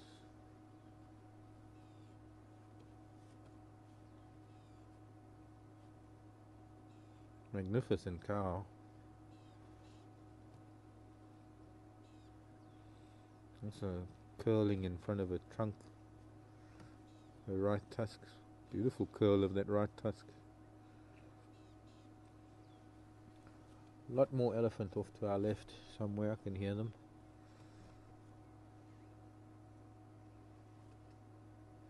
She's got a broken left tusk. Good candidate for the origin of my little piece of tusk. Right kind of shape, that break. Look at the difference in the shape of her versus that elephant, that cow coming up behind her. That's what makes me think she's pregnant.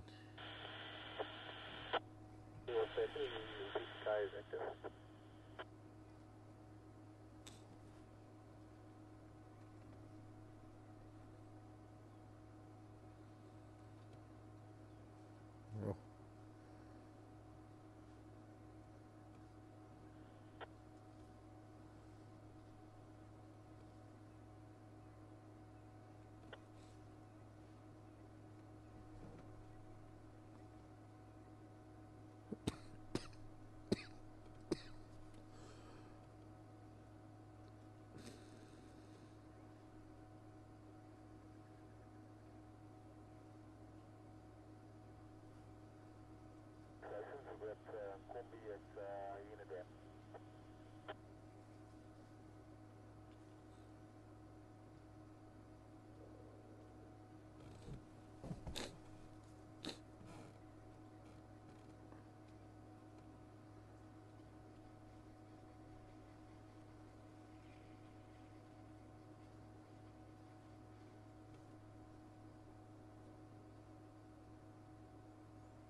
This big wave of elephants coming towards us.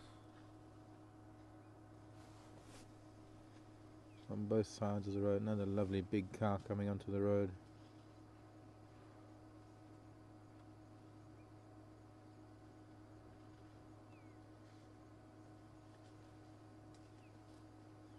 her 2 offspring.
Sorry, who was that?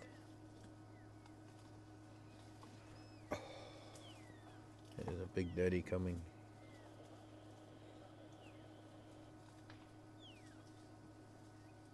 Can't see it. We've got elephants on 3 sides of us now. As this wave of elephants approach. Magnificent. Oh, here's a lovely big bull. Oh boy. He's going to see through the trees. This he's sauntering up to us. No, actually he's not sauntering up to us, he's sauntering up to a young cow. Emma wants to know if elephants breed all year round or if they have a particular season. Pretty much all year, Emma. With a gestation of 22 months. You'll find that animals that have say about a 6 to 8 months gestation period have a particular breeding season. Oh, hello, Mr. Ellie Bull. Gosh, look at him, he's quite a proud man, that. Twice the size of any of these females that have come near us. A bunch of youngsters on the left, and Jumbo Tembo, Rafiki Yango.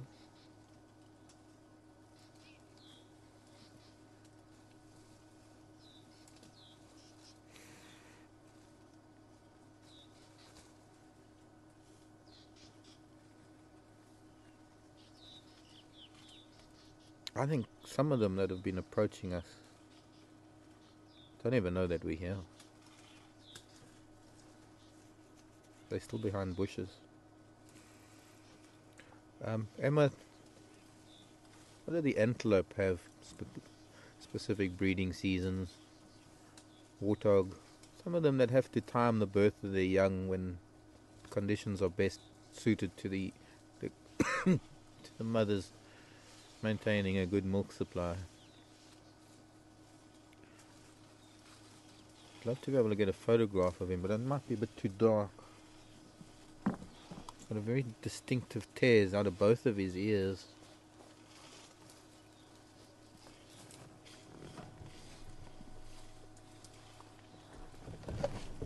I can't get out of the way because he's so close. I can't really get out of the shot.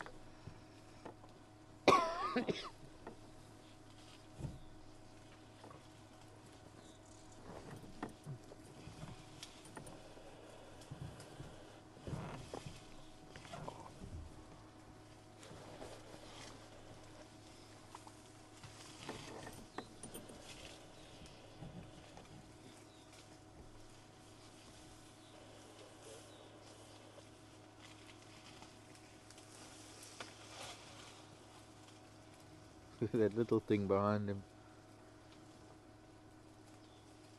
Don't step back, big bull.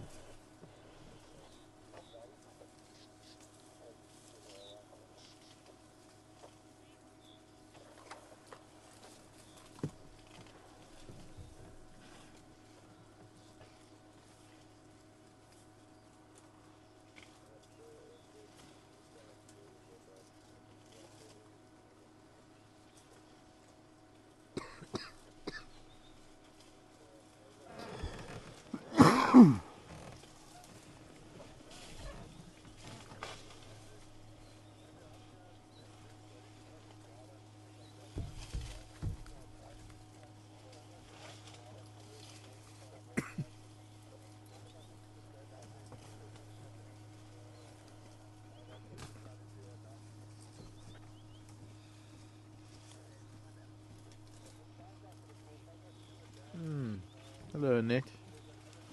Excuse me a sec.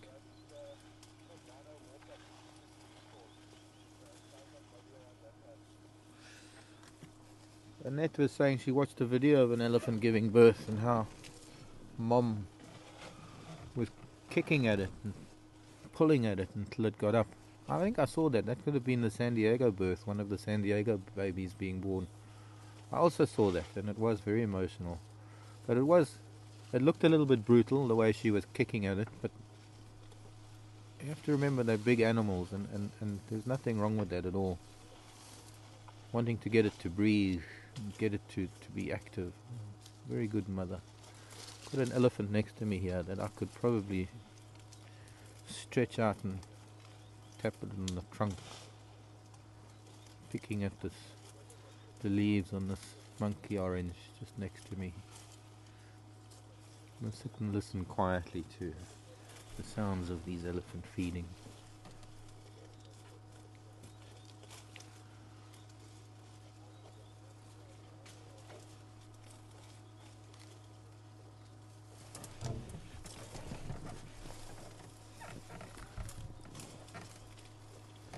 My favorite thing to do in the whole world.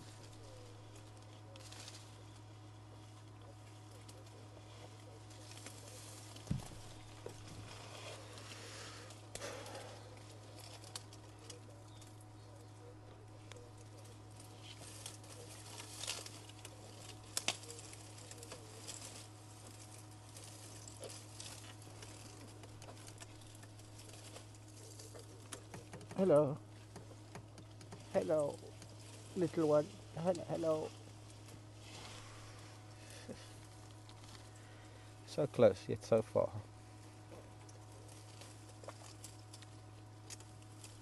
Hello. I see you.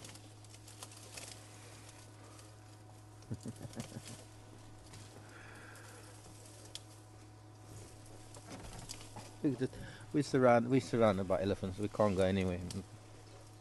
Just stuck here. We just leave us here. Come and wake us up in the morning. Hello, Bill. Do we use any infrared or other night vision equipment?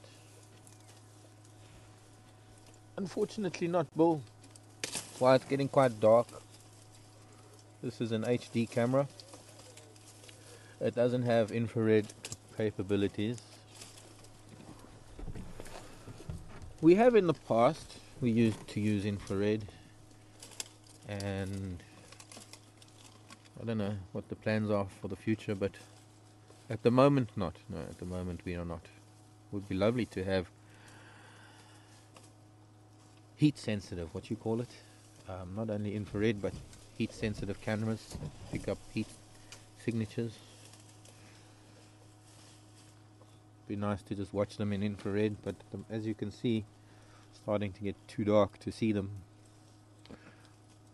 The camera at the dam has got infrared capabilities, and that's why the camera at the dam looks a lot brighter than this one does, even if we're in the same place. But the camera at the dam, not the kind of camera that we could use on the vehicle. It's a surveillance sort of CCTV camera, that one.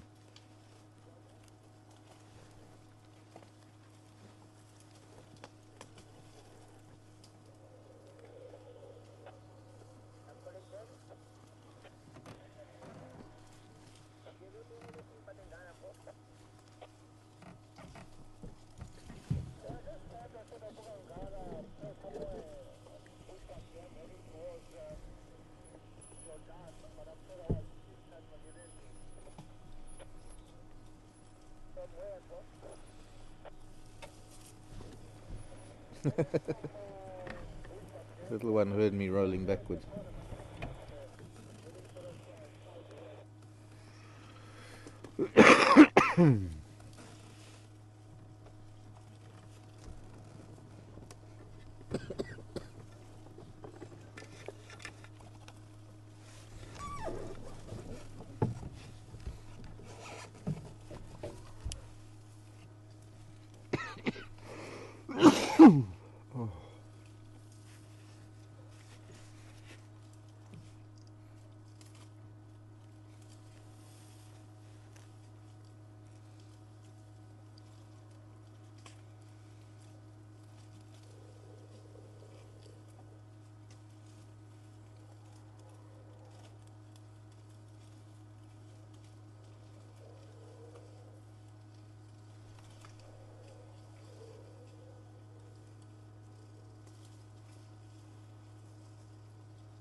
What is so special about this is having stopped where we did and waiting for them to just approach us. Now, they could have seen us from a distance and moved off and gone a completely different direction.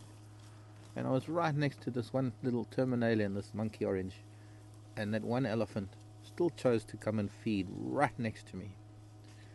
And that to me is one of the, that is well, it's special and it's touching, but it's more than that. There's something spiritual about that. There's something that this wild elephant can be trusting enough that it can approach me and stand next to me and feed like that without showing any signs of, well, distress or aggression or any negative emotion whatsoever. Okay, just move that big dead log out of the way so we can get to something else. What about all the little creatures that were living under it, Mrs. Elephant? I do kind of recognize that tear in the ear though.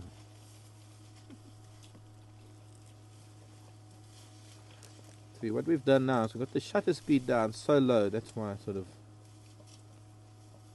looks like it does. Let's see if we can just put a little bit of light on things. Oh, they're telling everybody I put a light on. Rumbling. Pointing it down at the ground next to me so that it doesn't shine on them, but just the glow of the light picking her up.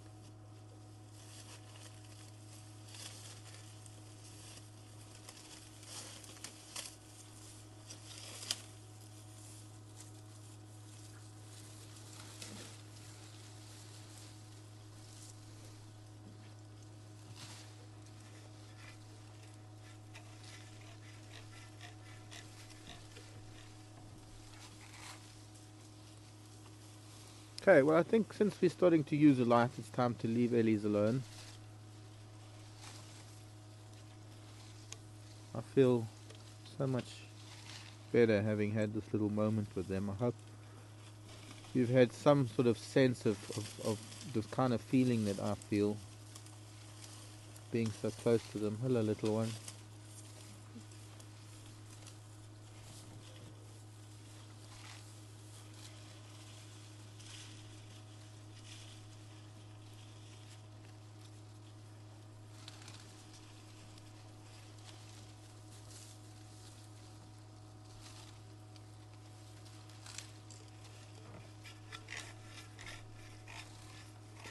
Deb in Kentucky. Hello, Deb in Kentucky. A difficult question to answer. I have been asked before. How many elephants on the reserve? Well, Deb, as we move away from these, I reckon probably about 20 or 30 that we have here. But there are approximately 14 to 15,000 elephants in this part of the world that have freedom to roam over something like 7 million hectares. No, 7 million acres.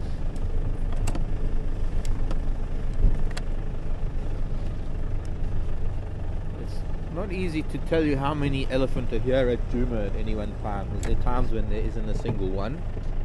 And on a day like today where there are elephants everywhere, probably, who knows, could be even up to 100 elephants here on Djuma, just this little portion of land that we call Djuma.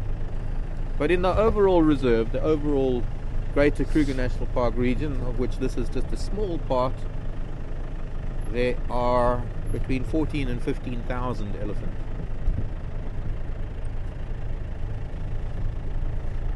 It might seem like a lot, and then it might seem that, oh well, if there's so many, how can you not see elephants? Well, one does have to take into account that they are spread over a very, very large area, and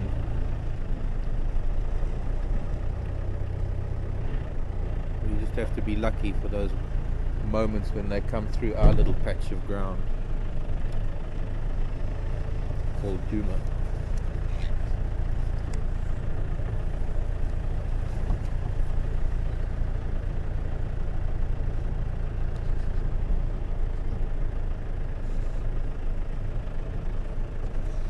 Hello Elaine, saying we seem to get pretty close to the elephants. They have charged the vehicle. Elaine, I don't know if you noticed, but we didn't really go close to them. We stopped when they were still far away, and they came close to us. And there's a very big difference there, because when you try and get too close to them, that's when you can get an elephant getting angry, and that's when you can get an elephant maybe charging you, when you try and force yourself on them. But under the circumstances, we were sitting quietly, and in elephant language, or elephant etiquette as it were, we were there first. Oh, here comes a kudu. He's running off. We don't really want to shine on kudu, especially if he's running through the bush.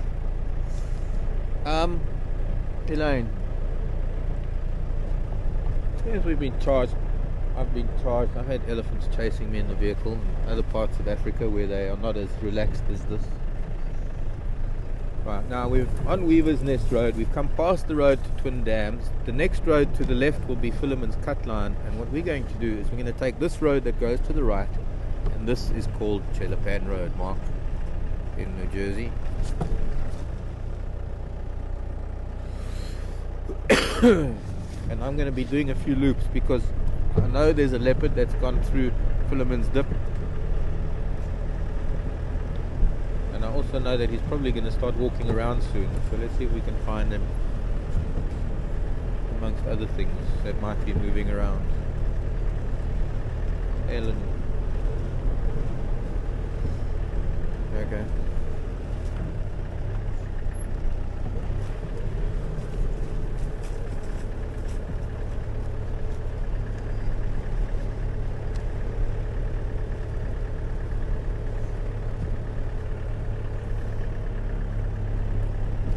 any in the UK. Do leopard tortoises hibernate in South Africa in the winter cold? Well, any, it depends. I'm sorry to answer. A lot of my questions are answered with starting with depends. South Africa is a very large country and it has vastly different altitudes, and those leopard tortoise occurs throughout a wide range of altitudes and habitats.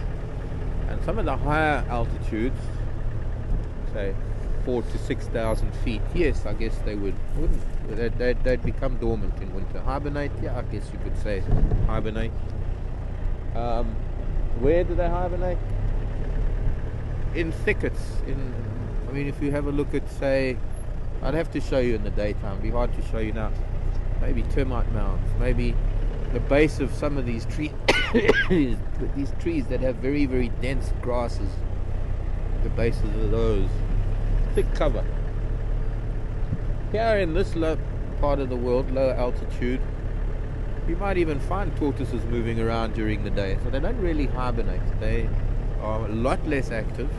Being a reptile, they are governed by how warm it is. Their activity is dictated by the temperatures around them, and they don't really need to eat much when it's cold because they wouldn't be digesting it much when it's cold anyway.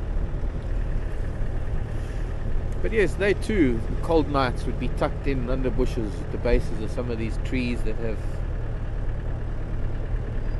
dense clumps of grasses around the base. In some areas where there are rocky outcrops, they'll be tucked in under rocks. They'll make scrapings at the base of rocks.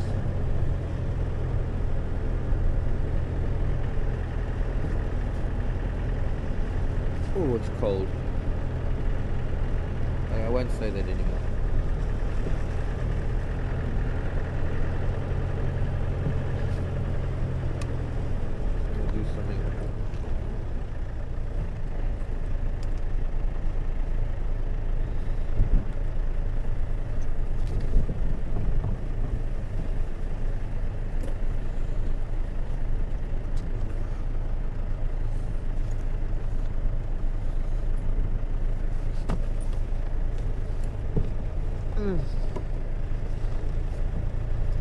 Might have something to do with the fact that I'm not exactly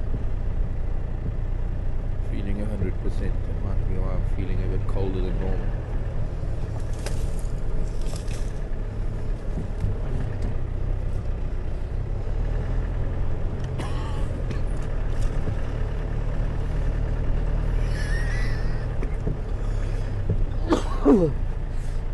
Oh, enough now.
Kev in Wales. Mustn't confuse Kev in Wales with Kevin in New Zealand. Kev wants to know why we're not seeing any golden orb spiders. Are they? Well, Kev, that's because there aren't any. They die at the end of summer. I can show you my next morning drive. Maybe if I can find them during the night now. Maybe I can see one. All that we will find now are the egg cases that they leave behind, and we'll be looking in about 2 months time, 2 to 3 months time, some of those egg cases will start producing. Well, the thing is, you see, the youngsters will start hatching within the egg cases, and they stay within a dense clump of silk that surrounds the egg case, and they will molt there for one or two molts, and it'll only really be October, November maybe that they start flying away to spin their own webs. And there's an elephant on the damn wall, I believe.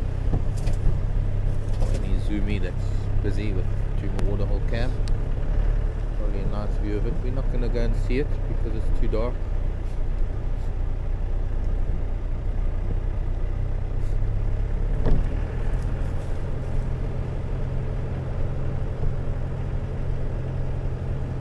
Where we are now is almost in a straight line where that leopard left the road coming across from Philemon's cut line.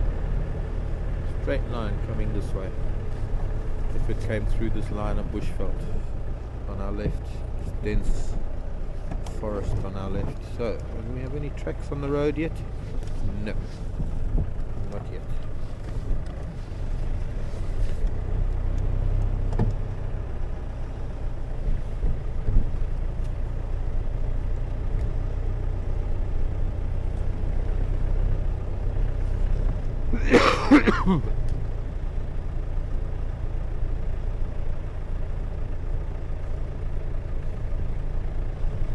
Kathy in West Virginia. Hello Kathy, nice to hear from you. Oh, look, there's a guarri that's got flowers. Magic guarri's got flowers, can you believe it? Kathy wants to know if I know where all the hippos have gone. A few days ago there were 10 or 11 hippo in the dam. No. Let's switch off. This may be zooming. Let's find. Some of these flowers are already old. They're tiny, tiny little flowers. Maybe it's a little bit too bright.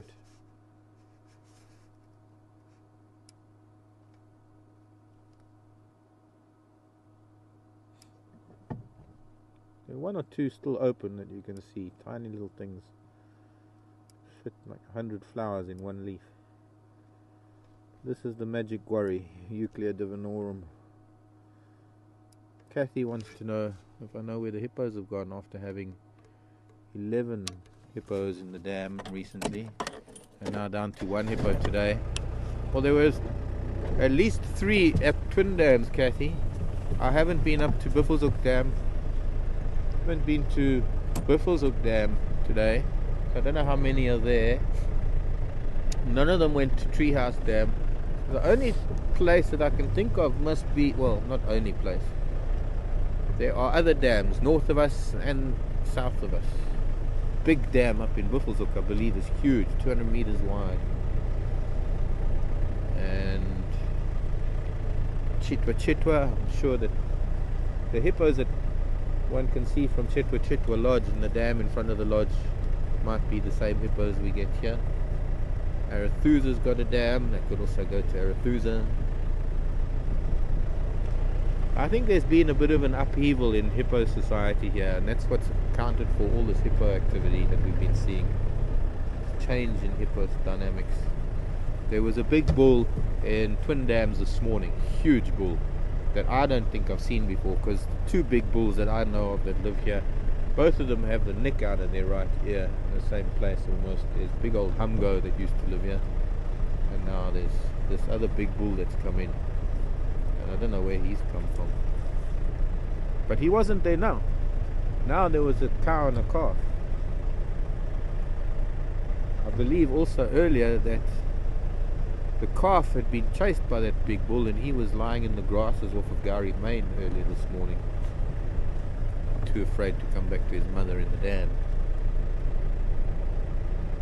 But no, Kathy, to answer your question, I can't say that I can tell you for sure where all the hippo have gone and what the reason is behind all this hippo activity, other than changing of ownership of territory maybe.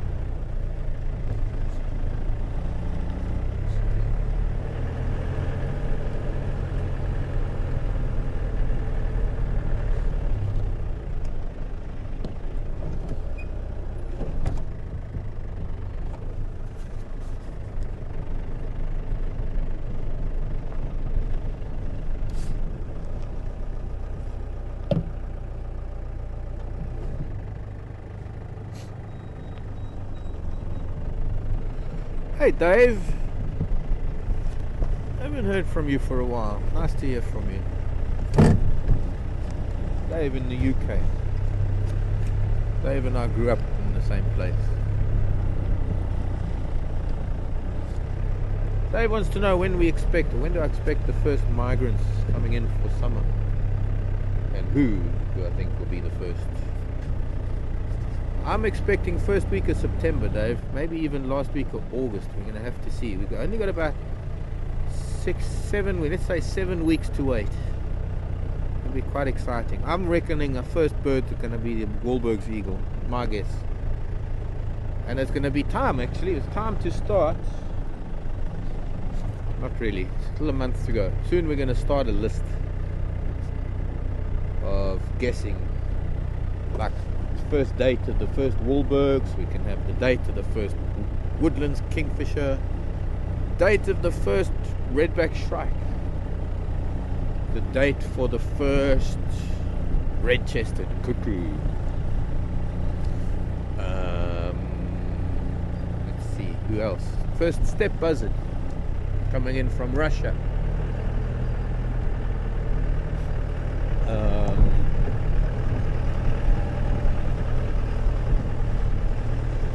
Who else can we think of? Well, obviously later on towards November we're going to have people guessing for the first impala lamb. It'll be around the first week in November sometime.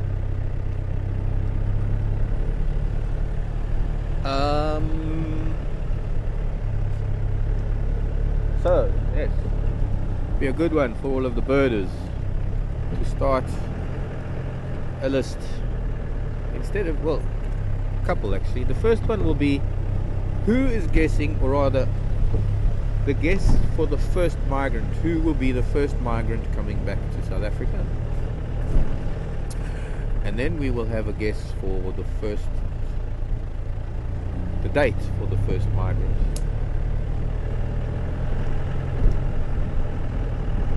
Or the date for the first Wahlbergs. Funny thing is, I've already seen knobthorns in flower. In fact, it was already a couple of weeks ago, in June, that I saw the first knobthorn flowers.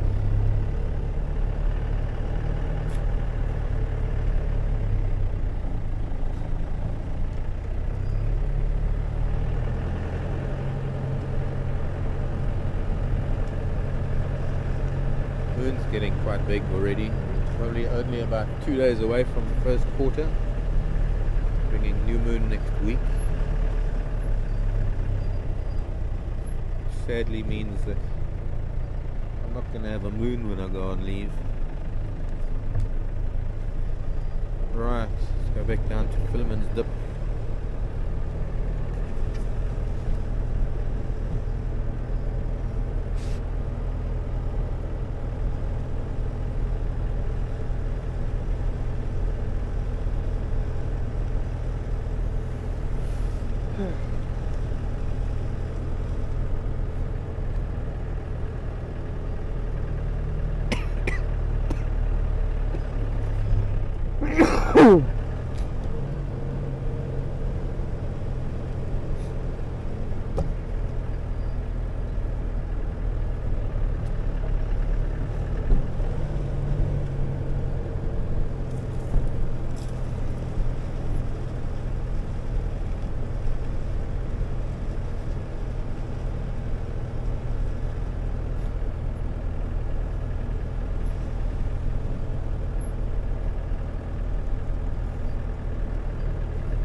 Impala.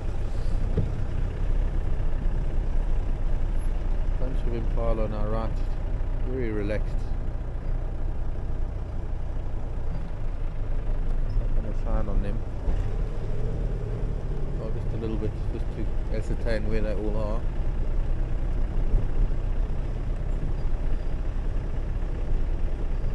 make sure there's no leopard stalking them.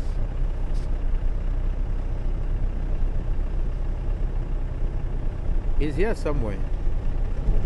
It's a matter of whether he's going to pop his head out on any of these roads.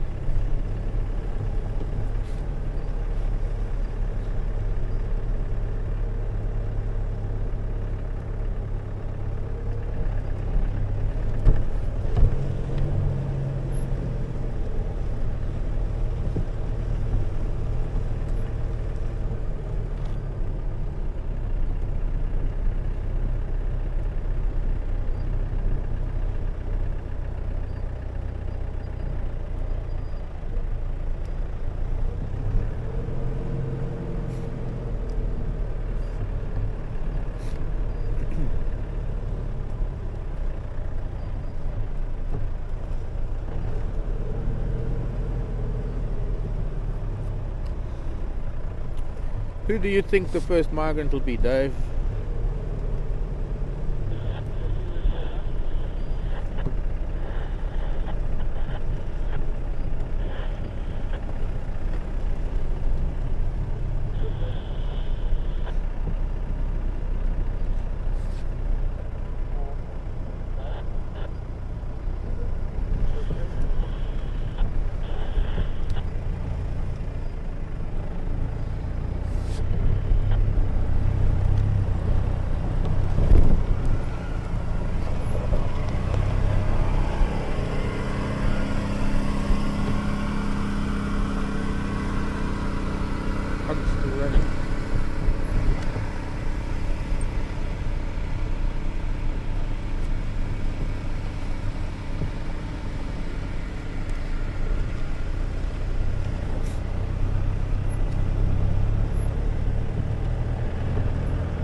Along Zoe's Road.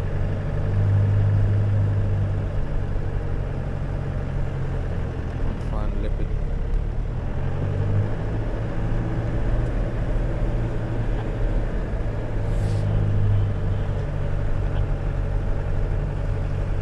This is Philemon's cut line before we get to Zoe's Road, by the way.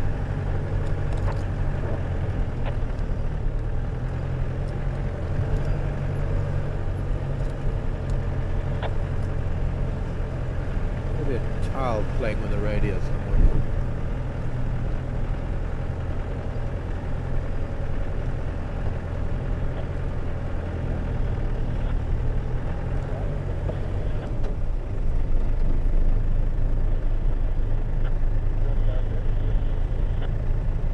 I have to top up fluid in a minute. It's got no clutch anymore.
Laura!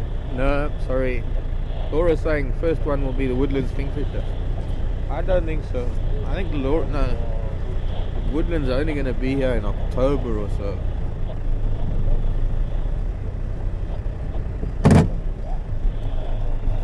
I don't think. We'll keep that in mind, Laura. I might eat my words and have a Woodlands Kingfisher arrive before Wahlbergs. Laura just wants to have the kingfishers back because she loves them so much. Wait till they're sitting in the tree where the microphone is at the waterhole camera, and they're sitting chip, chirr, all day incessantly. Chip, chirr. Not as bad as the red-chested cuckoo sitting in the same tree.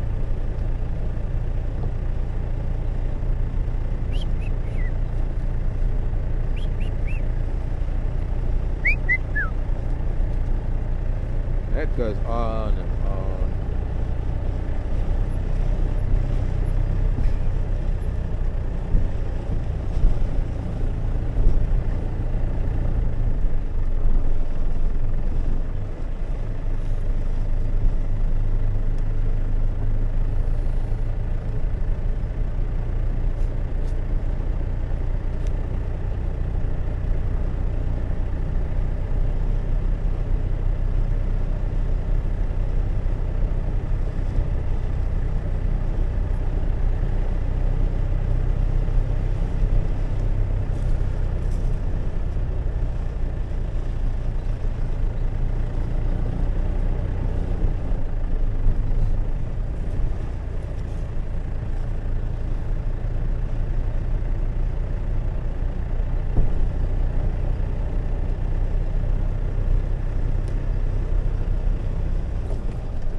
Stop it.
Okay, pretty quiet up here tonight. Zoe's Road.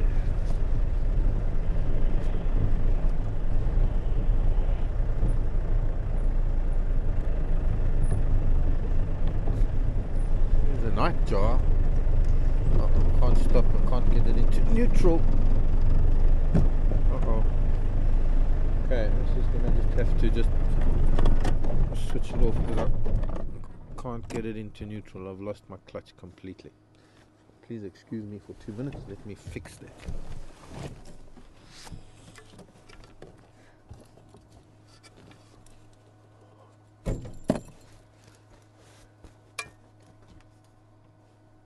Got a tight chest.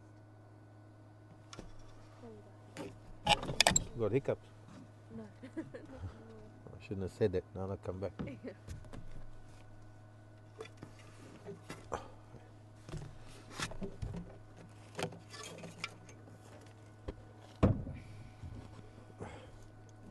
concertina wires can drive me mad. You know those squiggly wires you get on the old style telephones? I don't know how it is that things can get caught up in them without actually physically wrapping them up in knots. But somehow it happens.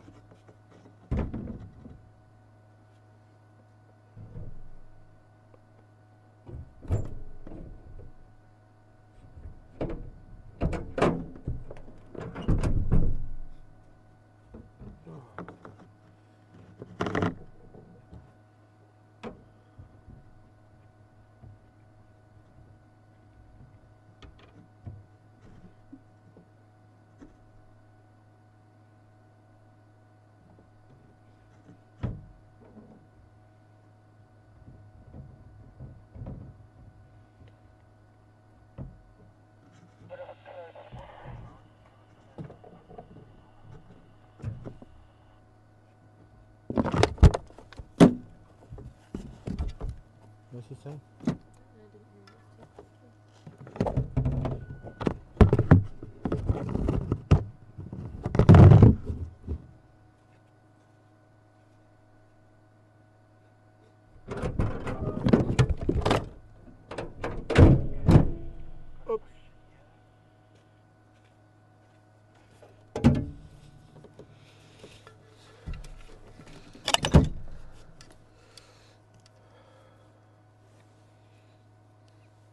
La bella luna.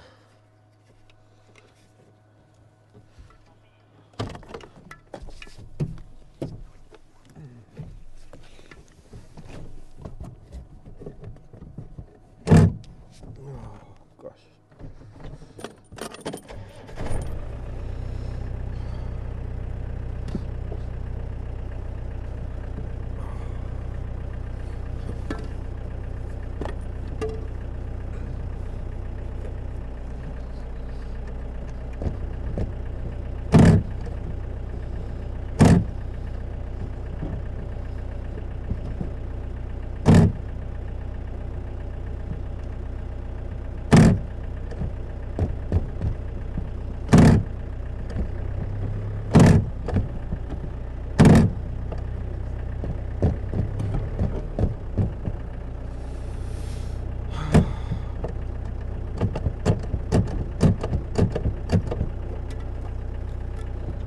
There we go. Hello, Wendy, in Canada, the land of the maple leaf. I guess we shouldn't mention the Stanley Cup, should we? Wendy wants to know what would be a good book for birds for South Africa. Well, there is the Newman's Bird Book of South. Newman's is good, and the Cecil is a good book. I think those are the two good books about as far as field guides are concerned.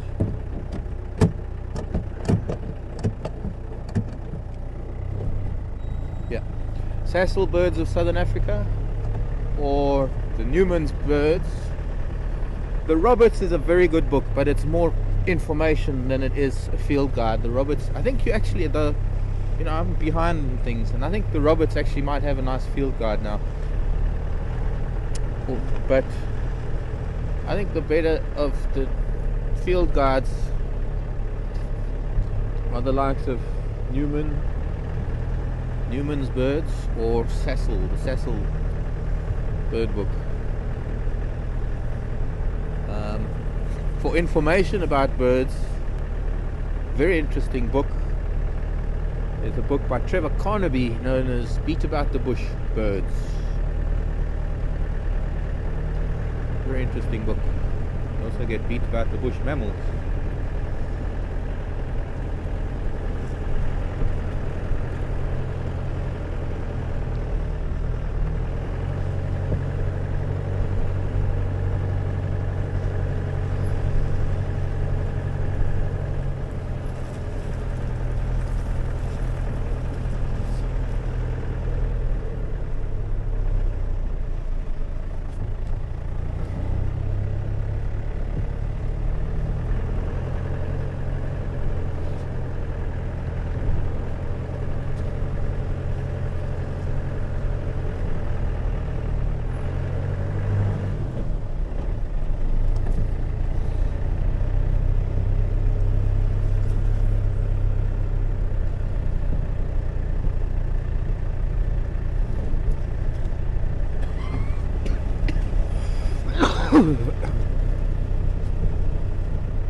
Lamb, Rosie. I'm not too sure I know what you're talking about. Have we ever thought of getting slankets?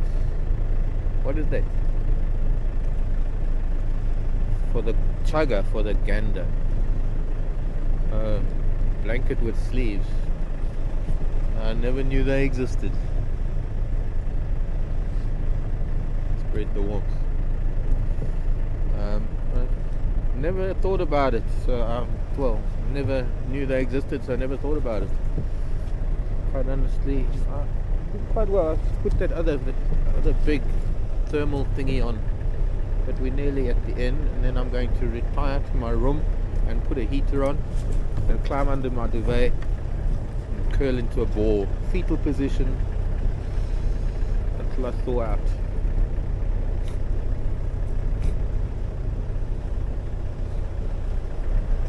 I'll have nobody said staying warm needs to be boring. I was about to say, so I can't curl up with a good woman, I'll just have to curl up with a good book or a good laptop. Funny enough,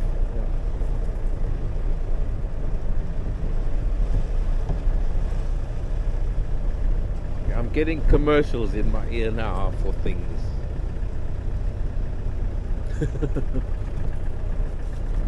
Spread the warmth. One more. Interactive warmth. Experience the original blanket with sleeves like never before. Don't know if we have those. Slanket. Sleeve blanket. Well, okay. Who would have thought? No, how do they say? Who would have thunk? Well, I'll learn something new. We can get a blanket with sleeves.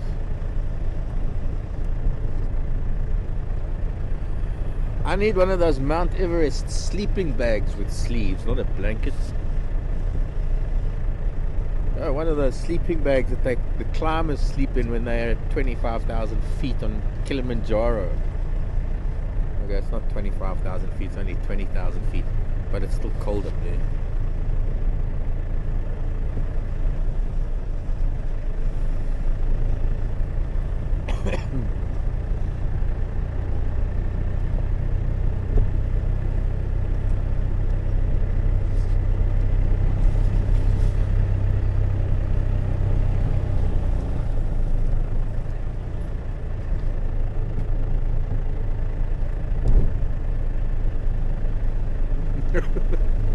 Gosh. Rita, this name of the finch-like bird at 1608. Gosh, I can't remember, Rita. We had, what did we have in there? Just at the beginning of drive, just after the beginning. What did we have? We had the road. I mean, there was, I don't know if we got any finch-like birds on camera. We had a barbet in the road, I don't know if we got it. Then we had a dove in the road. At the same time there was a three-streak chagra flying and whistling, and I didn't get that on camera.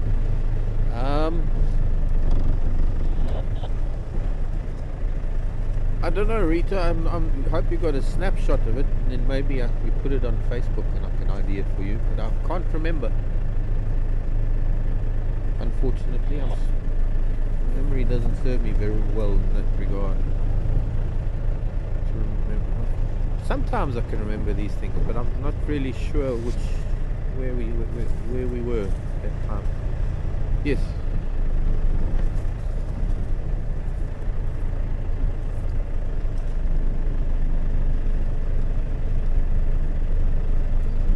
Elaine wants to know how long have we been doing this safari. Wild Earth Safari has been going for 4 years now, 4 and a bit. Well, I mean, the Wild Earth has been going a lot longer, but live safari, as far as I know, since 2007. I never know when I get asked a question like that, how long have I personally been doing it, or how long has Wild Earth Safari been doing it, how long has Wild Earth been doing it. different answers for those different questions. I've been involved with safaris most of my life. I've been at Wild Earth for 2.5 years, but Wild Earth has been going for about 12 years now, but the safari side of it has only been going since 2007, I think.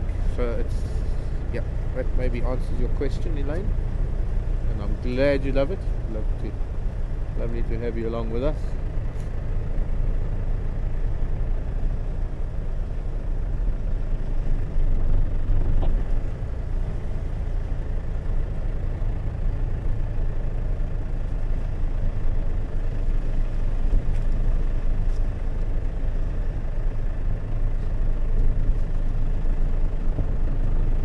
Kelly, I was going to say, I thought this was a friend of mine, Kelly from Benoni, but this sounds like Kelly from Florida. Kelly wants to know, where am I spending my next leave? And welcome there. I guess what I could do, Kelly, is I'll go knock off a bank, then I can come to Florida.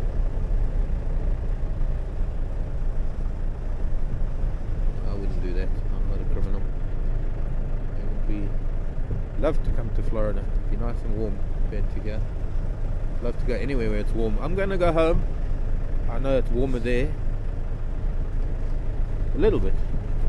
Home is straight in this direction. We just had to carry on straight in this direction by about 20-30 miles. Also on the edge of Kruger, also part of the Greater Kruger, the northern part of the Timbavati Game Reserve, little region known as the Umbabat, and that's where I'll be going home. I have a bathroom to fix, I have a new toilet to put in, plumbing to do. I need to do something about a few other things, and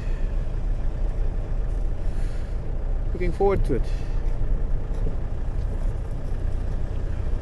But it's still only a couple of weeks away, so I'm not even thinking about it yet.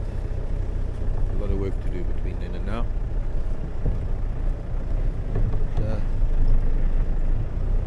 What will I be doing on leave other than a few plumbing and toilet repairs? I will be doing pretty much what I'm doing right now. My roof comes off my Land Rover and I drive around looking for elephants to talk to and looking at leopard tracks. Last time I was on leave, a lot of rhino tracks, even coming past my house. So I'm going to try and find that rhino. And the white lion are up there, the pride with the white lions. Those are the original, most unique, only white lions that are wild, that have been born in the wild. Other white lions everywhere else in the world have been made by humans by matching genetics of the parents to produce white lions. These are the only naturally occurring white lions from the original pride that produced the original white lions back in the 70s. And I'm hoping they will be 2 years old this year, and I have not seen them yet. In the 2 years, every 6 weeks I go home, and I still have yet to see those lions. They've even been on a buffalo kill on our property, on our Kruger Park boundary, and that was some time just shortly after I got back here from being at home.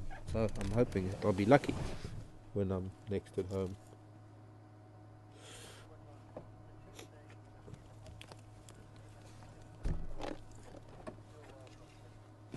Thank you, Mitzi. Hot tea with some lemon. Sounds good. Maybe I'll mix rooibos and green tea and lemon. And of course I have to have honey in there too. And yes, and a good sleep. I hope so. Sounds good to me. And that means it's time to say goodbye, everybody. And thank you very much for your patronage, for joining us this afternoon. And thanks also for a lot of questions that have come in. It's been fun and interesting questions. My name is Mark. Becky's been on camera. Herman and Daniel have been in final control. And from all of us here at Wild Earth Safari, thank you for joining us. We'll see you tomorrow morning, our time, 6:30 Central African. And we'll see what we can find then. Bye.